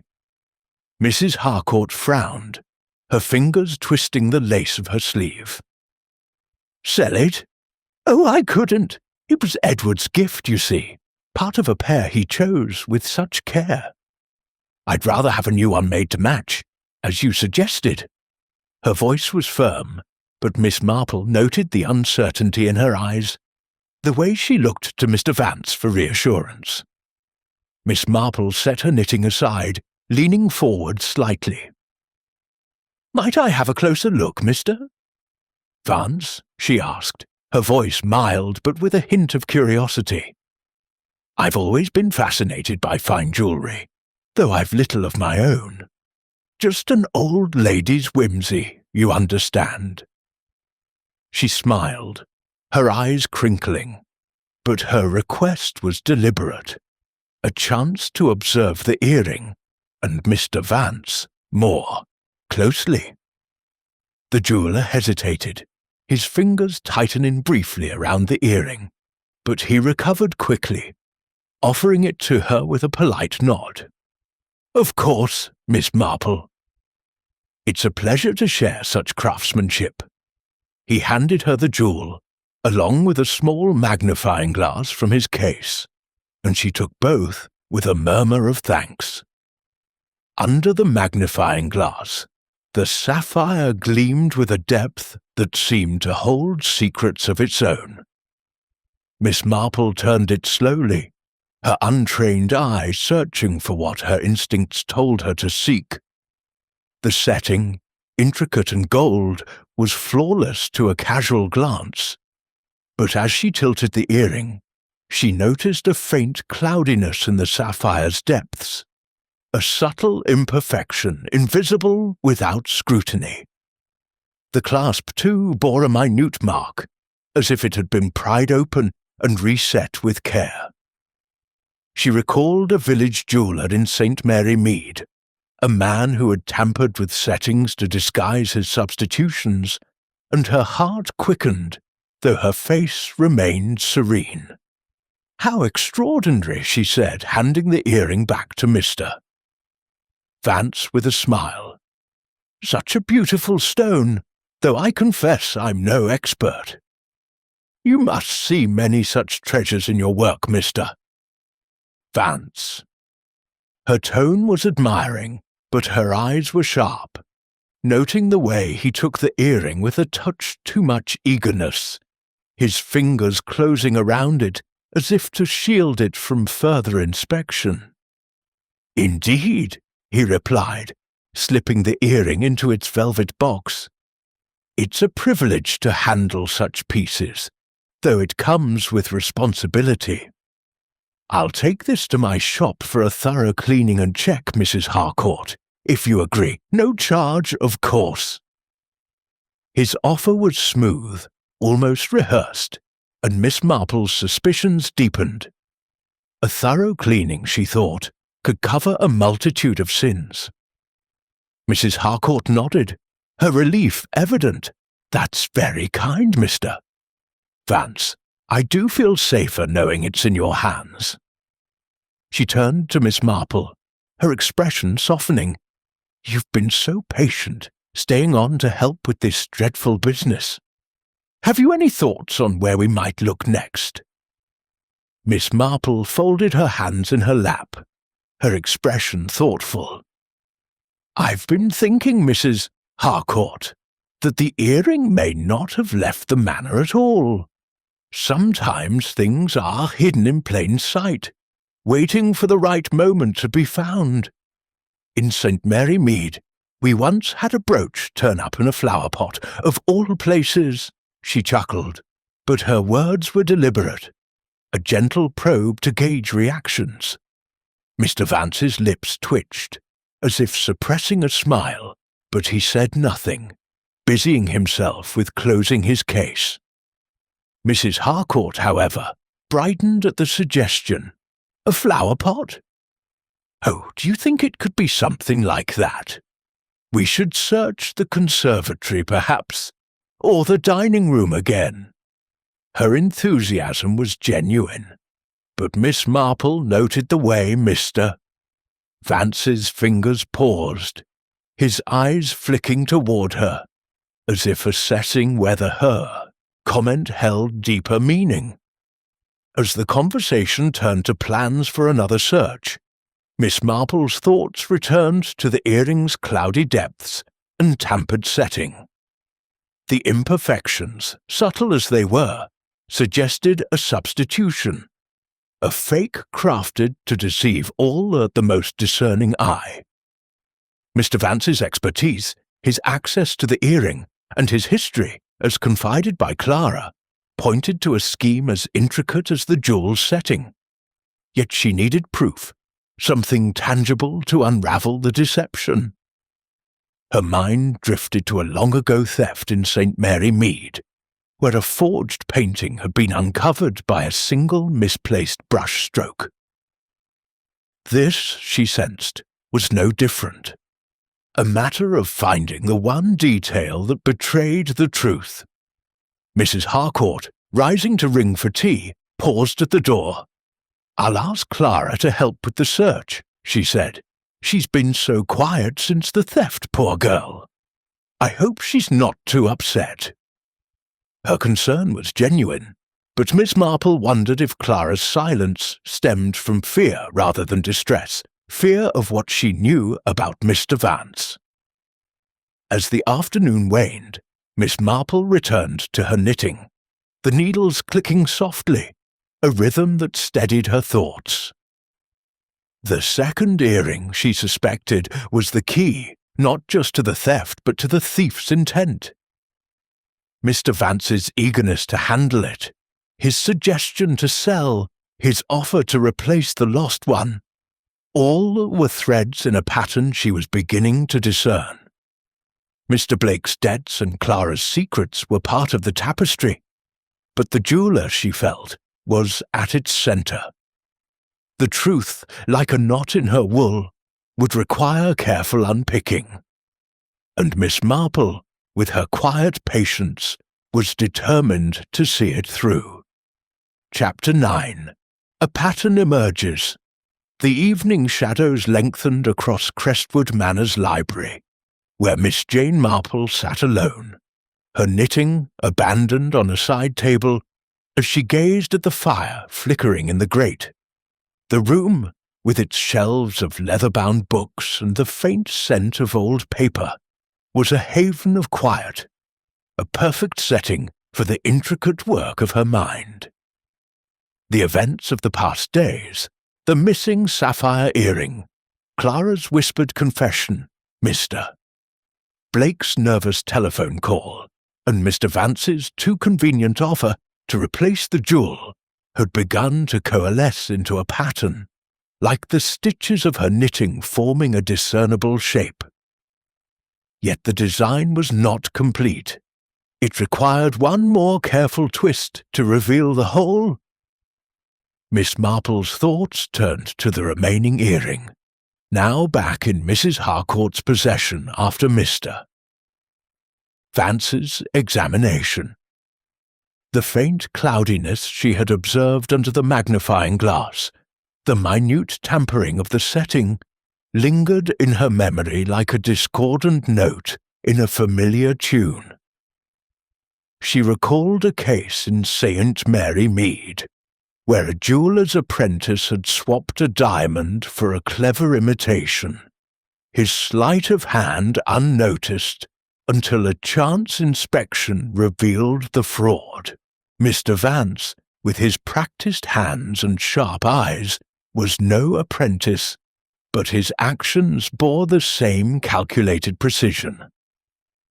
Clara's revelation about his history of swapping gems, coupled with the scratch on his workbench and his eagerness to handle the second earring, pointed to a scheme as deliberate as it was audacious. She rose, her movements slow but purposeful, and made her way to her guest room, where a small notebook lay tucked inside her handbag. Miss Marple was not one for ostentatious note-taking. Such habits drew attention, but she kept a mental ledger of sorts, jotting down only the essentials when privacy allowed. Sitting at the small writing desk, she opened the notebook and, with her neat, precise handwriting, recorded the key details. Mr. Vance's offer to replace earring, too prompt. Scratch on workbench, recent. Clara's fear, past employment with Vance. Cloudy Sapphire, possible fake. Mr. Blake's debts, distraction or motive. She paused, her pen hovering, and added opportunity at dinner, Vance's proximity to Mrs. Harcourt. The dinner, she recalled, had been a carefully orchestrated affair, with Mrs. Harcourt at the head of the table, Mr. Vance to her right, and Mr.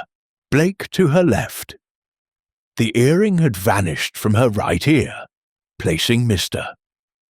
Vance in the perfect position to brush against her, perhaps under the guise of passing a dish or adjusting his chair. His jeweller's dexterity, honed over years of delicate work, would make such a theft a matter of seconds.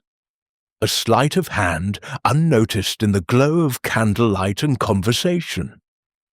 Yet the second earring, now tampered with, suggested a bolder plan. Not just to steal the original, but to replace both with fakes, selling the genuine pair for profit, while leaving Mrs. Harcourt none the wiser. Miss Marple closed the notebook, her mind turning to Clara. The maid's fear of Mr. Vance was palpable, rooted in her time in his employ, where she had witnessed his unscrupulous practices. Her reluctance to speak, her trembling hands, spoke of a girl caught between loyalty to her employer and dread of a man who held power over her past. Miss Marple wondered if Clara had seen more than she admitted. Perhaps a glance, a gesture, during the dinner that confirmed her suspicions about Mr. Vance. The girl's silence was a shield, but it was also a clue, pointing to the jeweller's influence. Mr. Blake, meanwhile, remained a puzzle.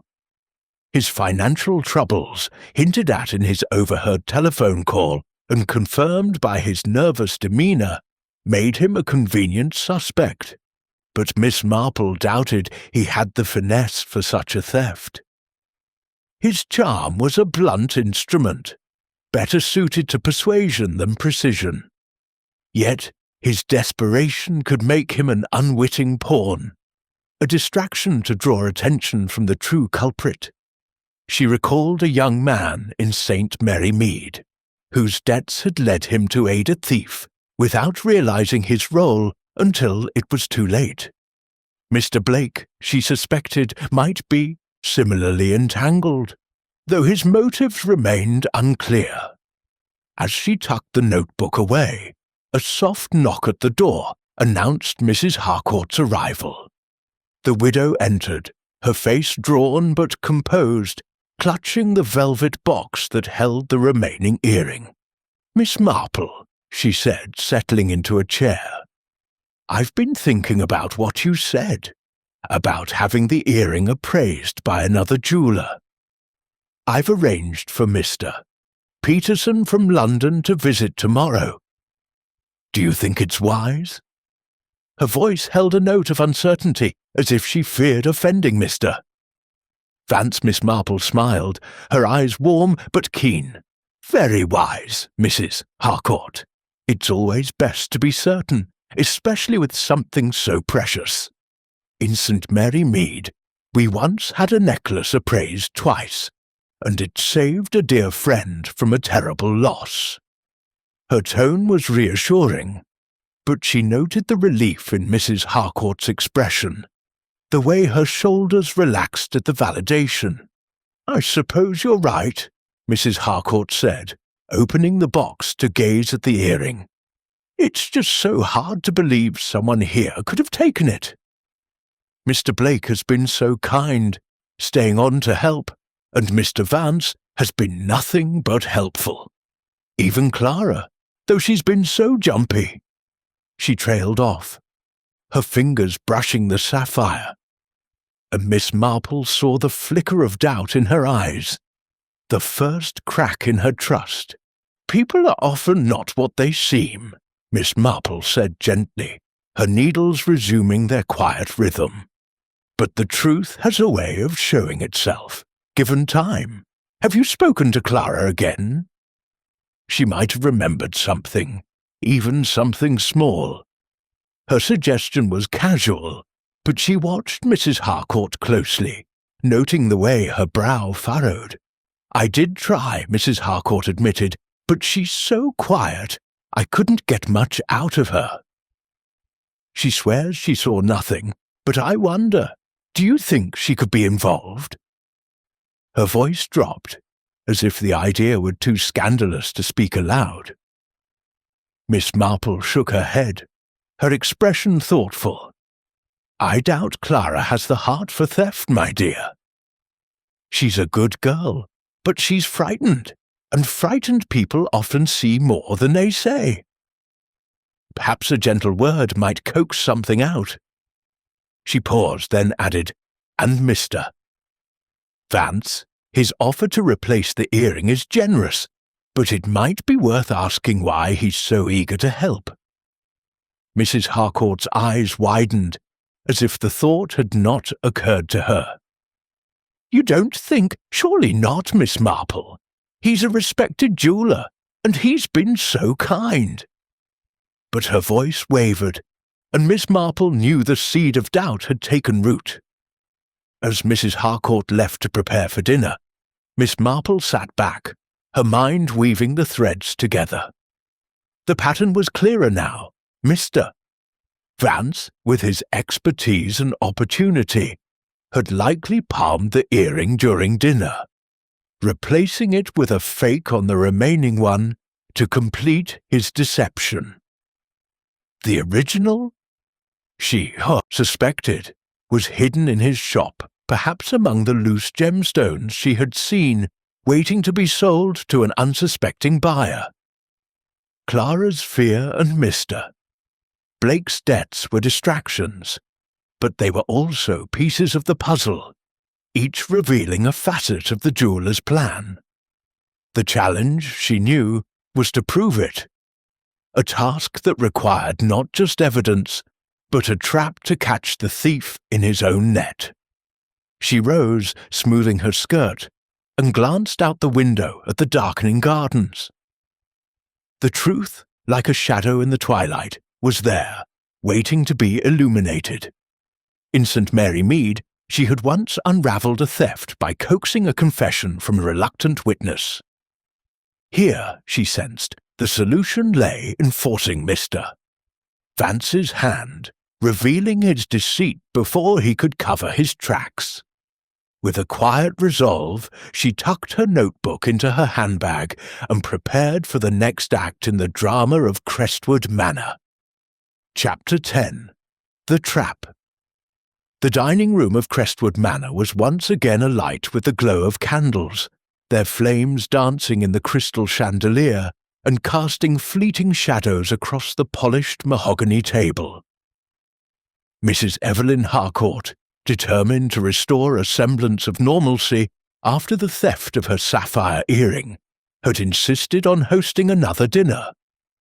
Though the guest list was limited to those still lingering at the manor, Miss Jane Marple, Mr. Lionel Blake, Mr. Reginald Vance, and herself. The air was thick with unspoken tension, each guest aware that the missing jewel hung over the evening like an uninvited spectre. Miss Marple, seated to Mrs. Harcourt's left, her knitting bag tucked discreetly at her feet, observed the scene with her usual quiet acuity, her pale blue eyes missing nothing. Earlier that day, Miss Marple had proposed a subtle stratagem to Mrs. Harcourt, one designed to flush out the thief. "My dear," she had said, her voice as gentle as a summer breeze, "sometimes a little deception can coax the truth into the open. In St. Mary Mead, we once recovered a stolen locket by announcing it had been found, which prompted the thief to make a careless move. Suppose we let it be known that the earring has turned up, say, in a vase in the drawing-room. It might stir someone to act. Mrs. Harcourt, though hesitant, had agreed, her trust in Miss Marple's judgment outweighing her doubts. Now, as the first course, a delicate asparagus soup, was served, Mrs. Harcourt played her part with admirable conviction.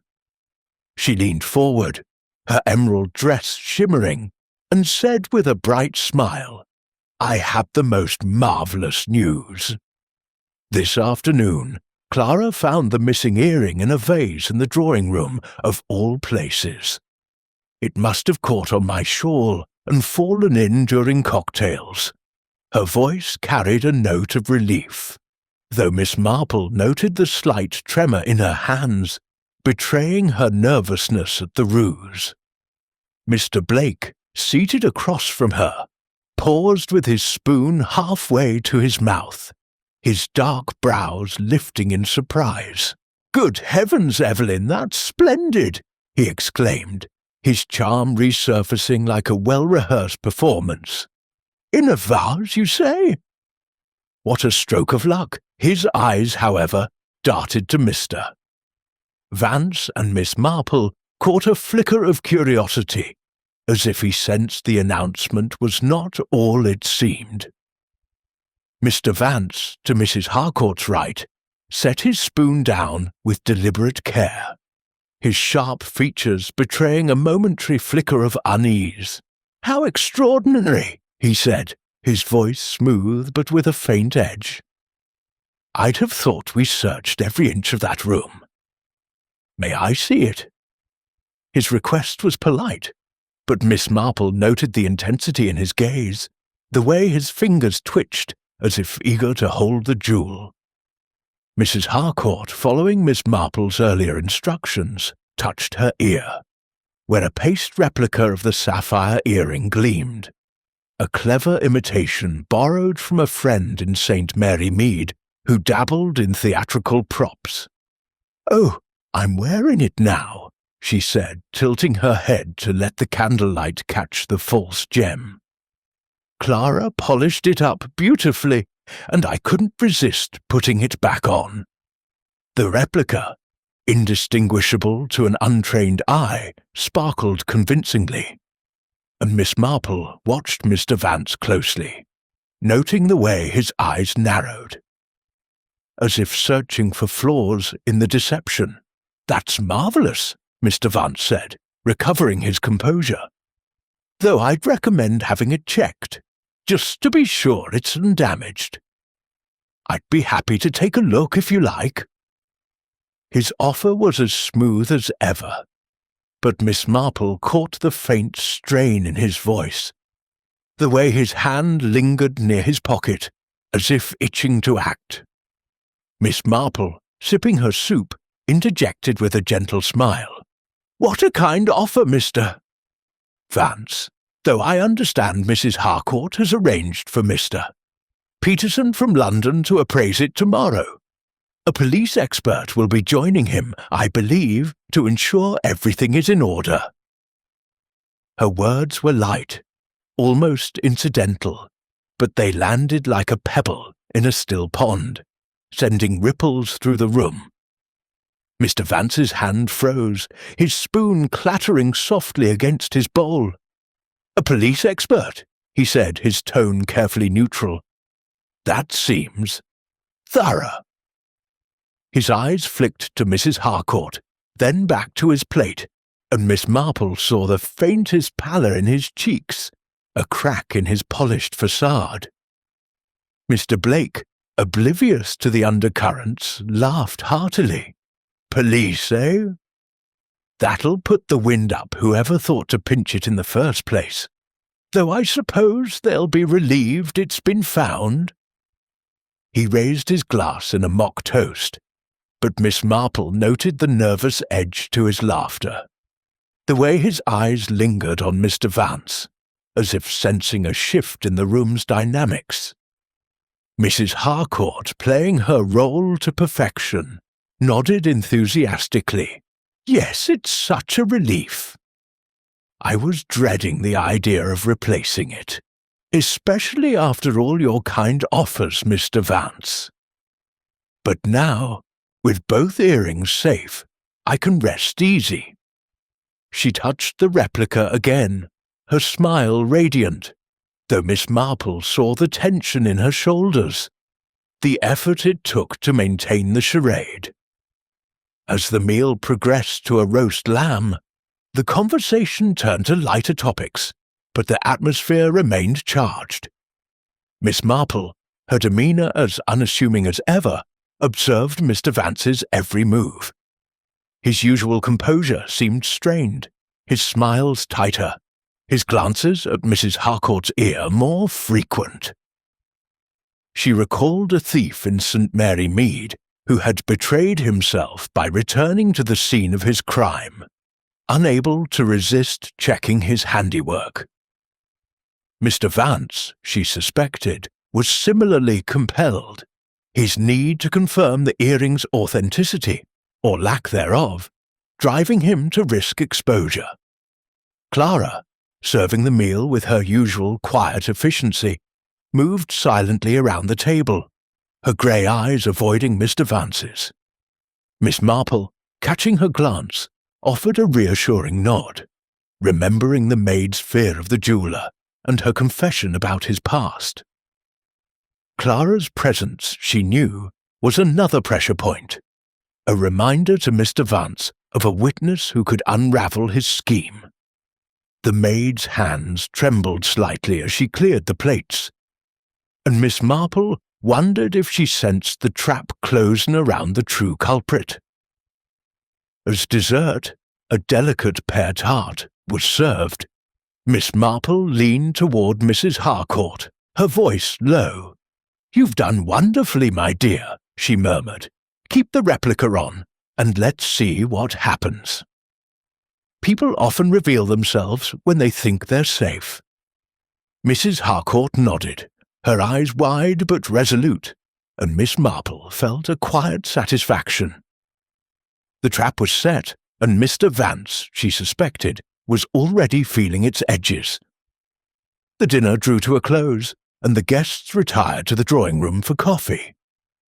Mr. Vance, excusing himself briefly to retrieve something from his room, returned with his leather case, his expression one of professional concern. "Mrs. Harcourt," he said, "since the earring has been found, might I take a quick look to ensure it's unharmed? It would set my mind at ease." His tone was earnest, but Miss Marple saw the calculation in his eyes, the need to confirm whether his deception had been uncovered. Mrs. Harcourt hesitated, glancing at Miss Marple, who gave a barely perceptible nod. "Very well," she said, removing the replica and handing it to him. "But please, be quick. I don't like being parted from it again." Her voice held a note of unease, and Miss Marple admired her composure, knowing the weight of the moment. Mr. Vance took the earring, his fingers moving with the precision of a surgeon. He held it to the light, his loop poised, and Miss Marple watched as his brow furrowed, a flicker of doubt crossing his face. The replica, though convincing, lacked the subtle depth of the true sapphire, and she suspected he recognized the difference, though he said nothing. "It seems intact," he said at last, returning it with a tight smile. "Though I'd still recommend a professional appraisal." "Of course," Mrs. Harcourt said, fastening the replica back to her ear. "Mr. Peterson and the police will take care of that tomorrow." Her words, echoing Miss Marple's earlier mention, seemed to strike a nerve, and Mr. Vance's hand twitched, his composure fraying at the edges.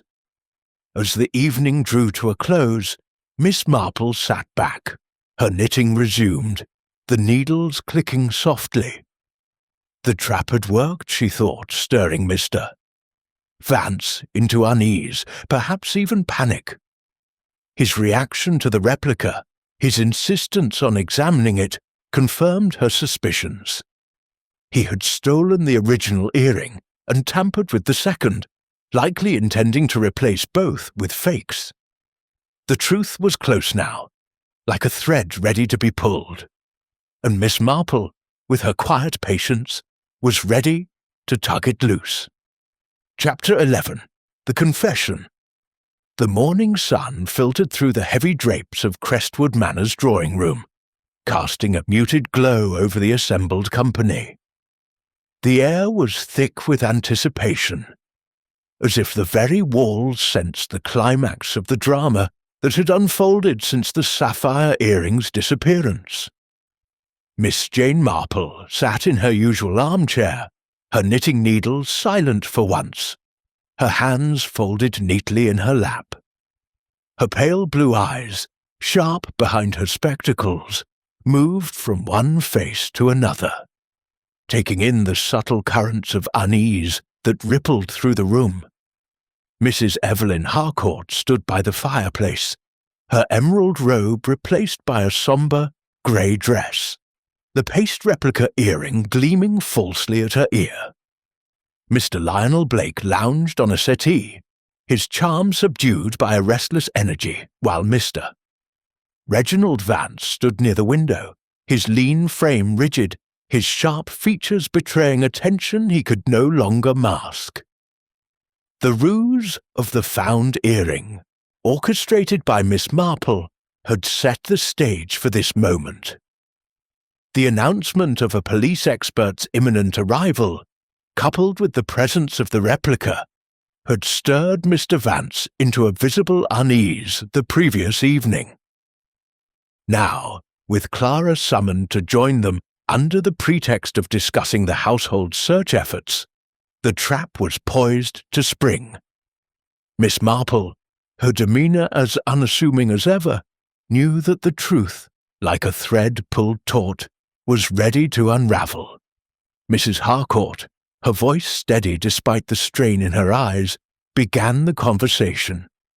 "I've asked you all here," she said, "because I cannot rest until this matter is resolved. The earring's return is a relief, but I need to understand how it was lost, and why." She touched the replica, her fingers lingering as if to reassure herself, and Miss Marple noted the way Mr. Vance's gaze followed the gesture, his hands clenching briefly at his sides. Mr. Blake, ever quick to fill a silence, leaned forward, his tie slightly askew. "It's a queer business, Evelyn," said, his tone earnest but tinged with nervousness. "But if it wasn't a vase, perhaps it was an accident after all. Someone might have brushed against you, and it fell without them noticing." His words were plausible, but Miss Marple caught the glance he shot at Mr. Vance, as if testing the jeweller's reaction. Mr. Vance, his composure fraying, forced a smile. "Quite possible," he said, his voice clipped, "though I'd still urge caution. That earring should be appraised properly, Mrs. Harcourt.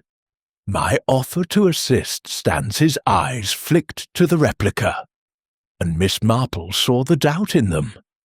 The realization that the jewel he held last night was not what he expected.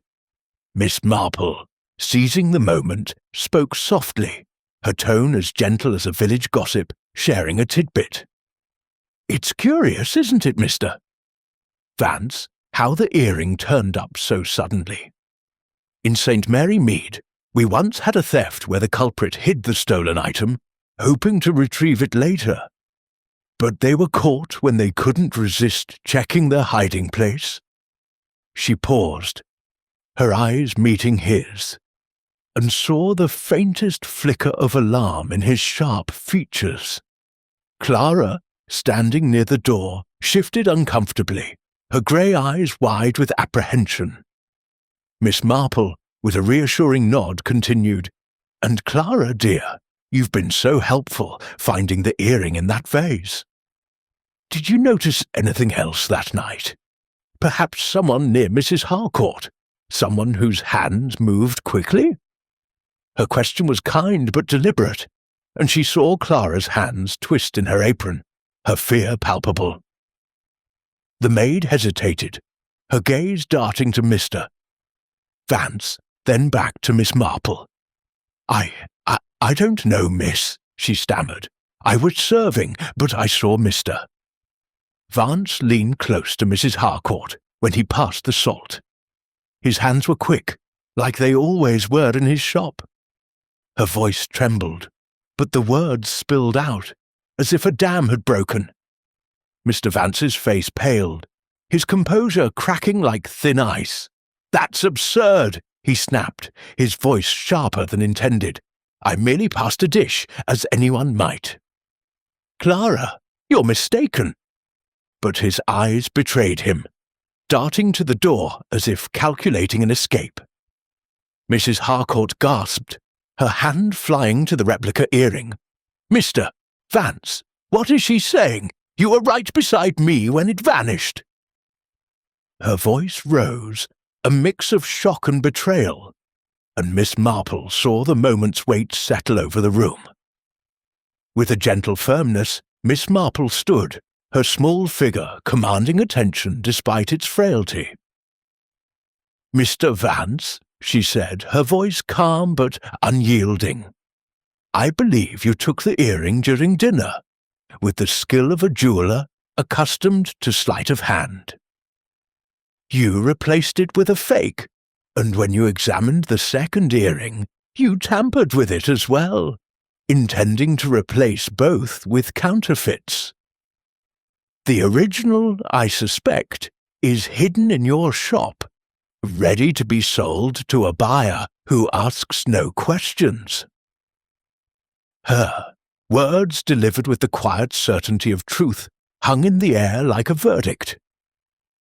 Mr. Vance's face contorted, a mix of defiance and panic. "This is preposterous," he said, but his voice faltered, and his hands, those deft instruments of his trade, trembled. "You have no proof, Miss Marple." "This is slander." Miss Marple's eyes softened, but her resolve was unshaken. "In St. Mary Mead, we once caught a thief who thought his skill could outwit simple observation. The scratch on your workbench, Mr. Vance, the cloudy sapphire in the remaining earring, Clara's account of your past, they all tell a story. And last night, when you saw the replica, you knew it wasn't the original. That's why you were so eager to examine it again." She paused, then added gently, "The police will find the original in your shop, won't they?" "Hidden among your tools, perhaps." The room was silent, save for the crackle of the fire. Mr. Blake stared, his mouth slightly open, while Mrs. Harcourt's hand clutched the replica, her eyes wide with realization. Clara, tears welling, stepped back, as if afraid of the storm she had helped unleash. Mr. Vance's shoulders slumped, the fight draining from him. "Very well," he said at last, his voice low and defeated. It's true. I took the earring during dinner, a moment's work, nothing more. I replaced the second with a fake I'd prepared, thinking I could sell the pair, and no one would know. They're in my shop, in a hidden compartment under the workbench. He reached into his leather case, producing a small velvet pouch, and tipped the original sapphire earring onto the table, its deep blue catching the light with a purity the replica could not match. Mrs. Harcourt gasped, her hand flying to her mouth, while Mr. Blake let out a low whistle. "Good Lord, Vance," he said, "you had us all fooled." But Miss Marple noted the relief in his voice, as if his own secrets had been spared scrutiny. Clara, her voice breaking, stepped forward. "I'm sorry, ma'am," she said to Mrs. Harcourt. "I knew he'd done wrong before, but I was scared to speak. He threatened to tell lies about me if I did." Her tears fell, and Miss Marple patted her arm, her touch as comforting as a mother's. "You've been very brave, Clara," she said softly. "The truth is never easy, but it's always right." She turned to Mrs. Harcourt, who was staring at the recovered earring, her face a mix of relief and betrayal. "You'll want to call the police now, my dear. They'll take care of Mr. Mr. Vance, his head bowed, offered no resistance as Mrs. Harcourt rang for the butler to fetch the authorities. Miss Marple, resuming her seat, picked up her knitting, the needles clicking softly as the room settled into a stunned silence. The pattern, she thought, had been clear all along. A matter of greed and opportunity, woven with the precision of a master craftsman. But truth, like her, knitting, required only patience to reveal its shape, and Miss Marple, with her quiet wisdom, had unravelled it once again. Chapter 12. The Resolution. The late morning sun poured through the tall windows of Crestwood Manor's drawing-room, bathing the space in a golden warmth that seemed to cleanse the lingering shadows of the past few days. The air, once heavy with suspicion, now carried a quiet relief, though the echoes of betrayal still lingered in the glances exchanged among those present. Miss Jane Marple sat in her familiar armchair, her knitting needles clicking softly, a grey scarf taking shape in her lap. Her pale blue eyes, serene yet ever watchful, rested on Mrs. Evelyn Harcourt, who stood by the fireplace, her hands clasped tightly around a velvet box containing both sapphire earrings, now reunited and authenticated by Mr. Peterson, the London jeweller summoned to confirm their authenticity. The police had come and gone, taking Mr. Reginald Vance into custody with a quiet efficiency that belied the drama of his confession.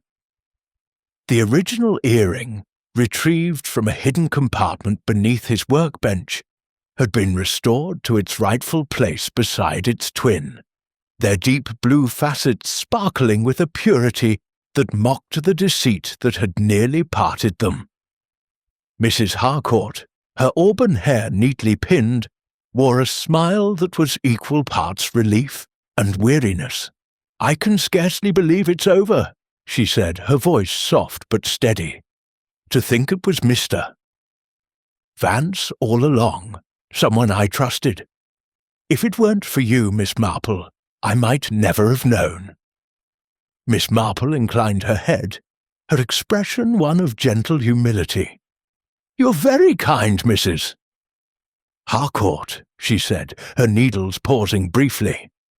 "But it was only a matter of watching and listening. People, you see, are much the same everywhere, and greed has a way of revealing itself, like a dropped stitch in a pattern." Her tone was mild, almost conversational, but her words carried the weight of long experience, honed in the quiet corners of St. Mary Mead. Mr. Lionel Blake, seated on a velvet settee, shifted uncomfortably, his usual charm subdued by the morning's events. The revelation of Mr.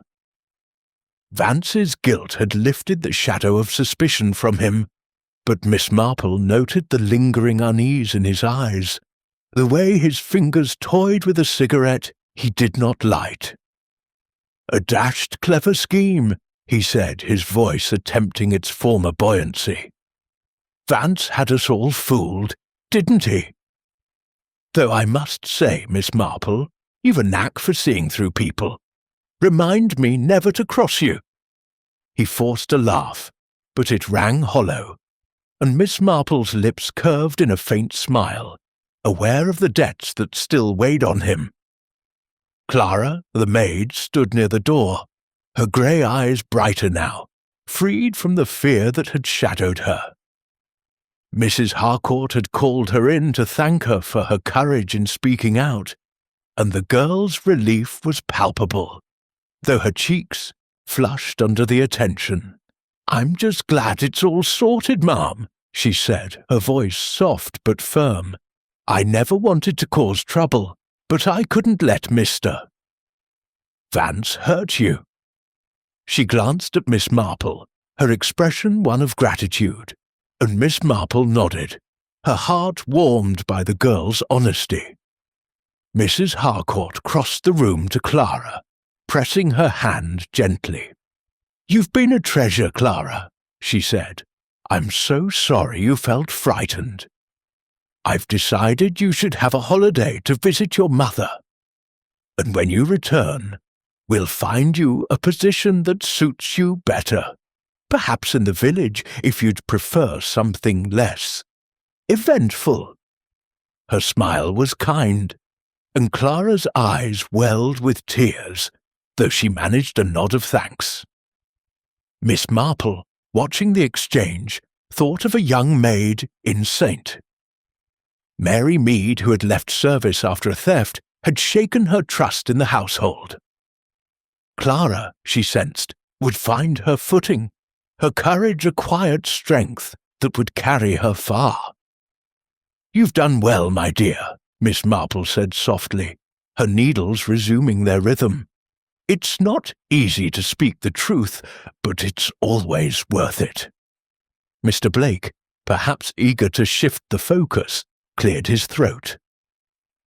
"I've been thinking, Evelyn," he said, rising from the settee. "This whole business has made me realize I need to get my affairs in order. No more risky ventures for me. I'll settle my debts and stick to something steadier." His tone was resolute, but Miss Marple caught the flicker of uncertainty in his eyes, the weight of promises yet to be kept. She suspected his path to redemption would be a winding one, but the intent at least was there. Mrs. Harcourt nodded, her expression softening. "That's wise, Lionel. We all need a fresh start sometimes." She opened the velvet box, gazing at the earrings with a mix of affection and resolve. "I think I'll keep these locked away for a while, until I can wear them without remembering this ordeal.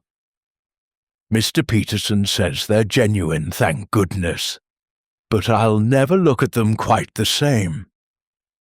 Miss Marple's needles paused, her eyes resting on the earrings. "They're beautiful, Mrs. Harcourt," she said, "but it's the stories behind such things that give them meaning. In St. Mary Mead, we had a locket that caused all sorts of trouble, but it ended up bringing a family closer together. Perhaps these earrings will do the same for you. In time." Her words were gentle, but they carried a quiet wisdom, a reminder that even the darkest moments could yield light. As the conversation turned to lighter matters, plans for a garden party to lift the manor's spirits, Miss Marple gathered her knitting and rose, her small figure unassuming yet commanding a quiet respect. Mrs. Harcourt insisted she stay another day. But Miss Marple declined with a smile. "I must get back to Saint." "Mary Mead," she said, "my roses need tending, and I've a feeling my nephew Raymond will be expecting a letter. But I've so enjoyed your hospitality, my dear." The hired car arrived to take her to the station, and as she stepped onto the gravel drive, the manor's limestone facade glowing in the sunlight, she cast a final glance at its windows. The drama of the sapphire earrings had unfolded like a play, each act revealing a facet of human nature: greed, fear, courage, and redemption. Mr. Vance's deceit, Clara's bravery, Mr. Blake's resolve, they were all part of the tapestry she had helped unravel, and she felt a quiet satisfaction in seeing it complete. As the car wound through the countryside, Miss Marple leaned back, her knitting bag at her side, and let her thoughts drift. The world, she mused, was full of such mysteries, small and large, each a puzzle of motives and mistakes. In St. Mary Mead or Crestwood Manor, the pattern was the same, and she, with her patient observation, would always find the thread to pull. With a faint smile, she closed her eyes, the rhythm of the car lulling her into a moment of rest, ready for whatever secrets her next visit might reveal.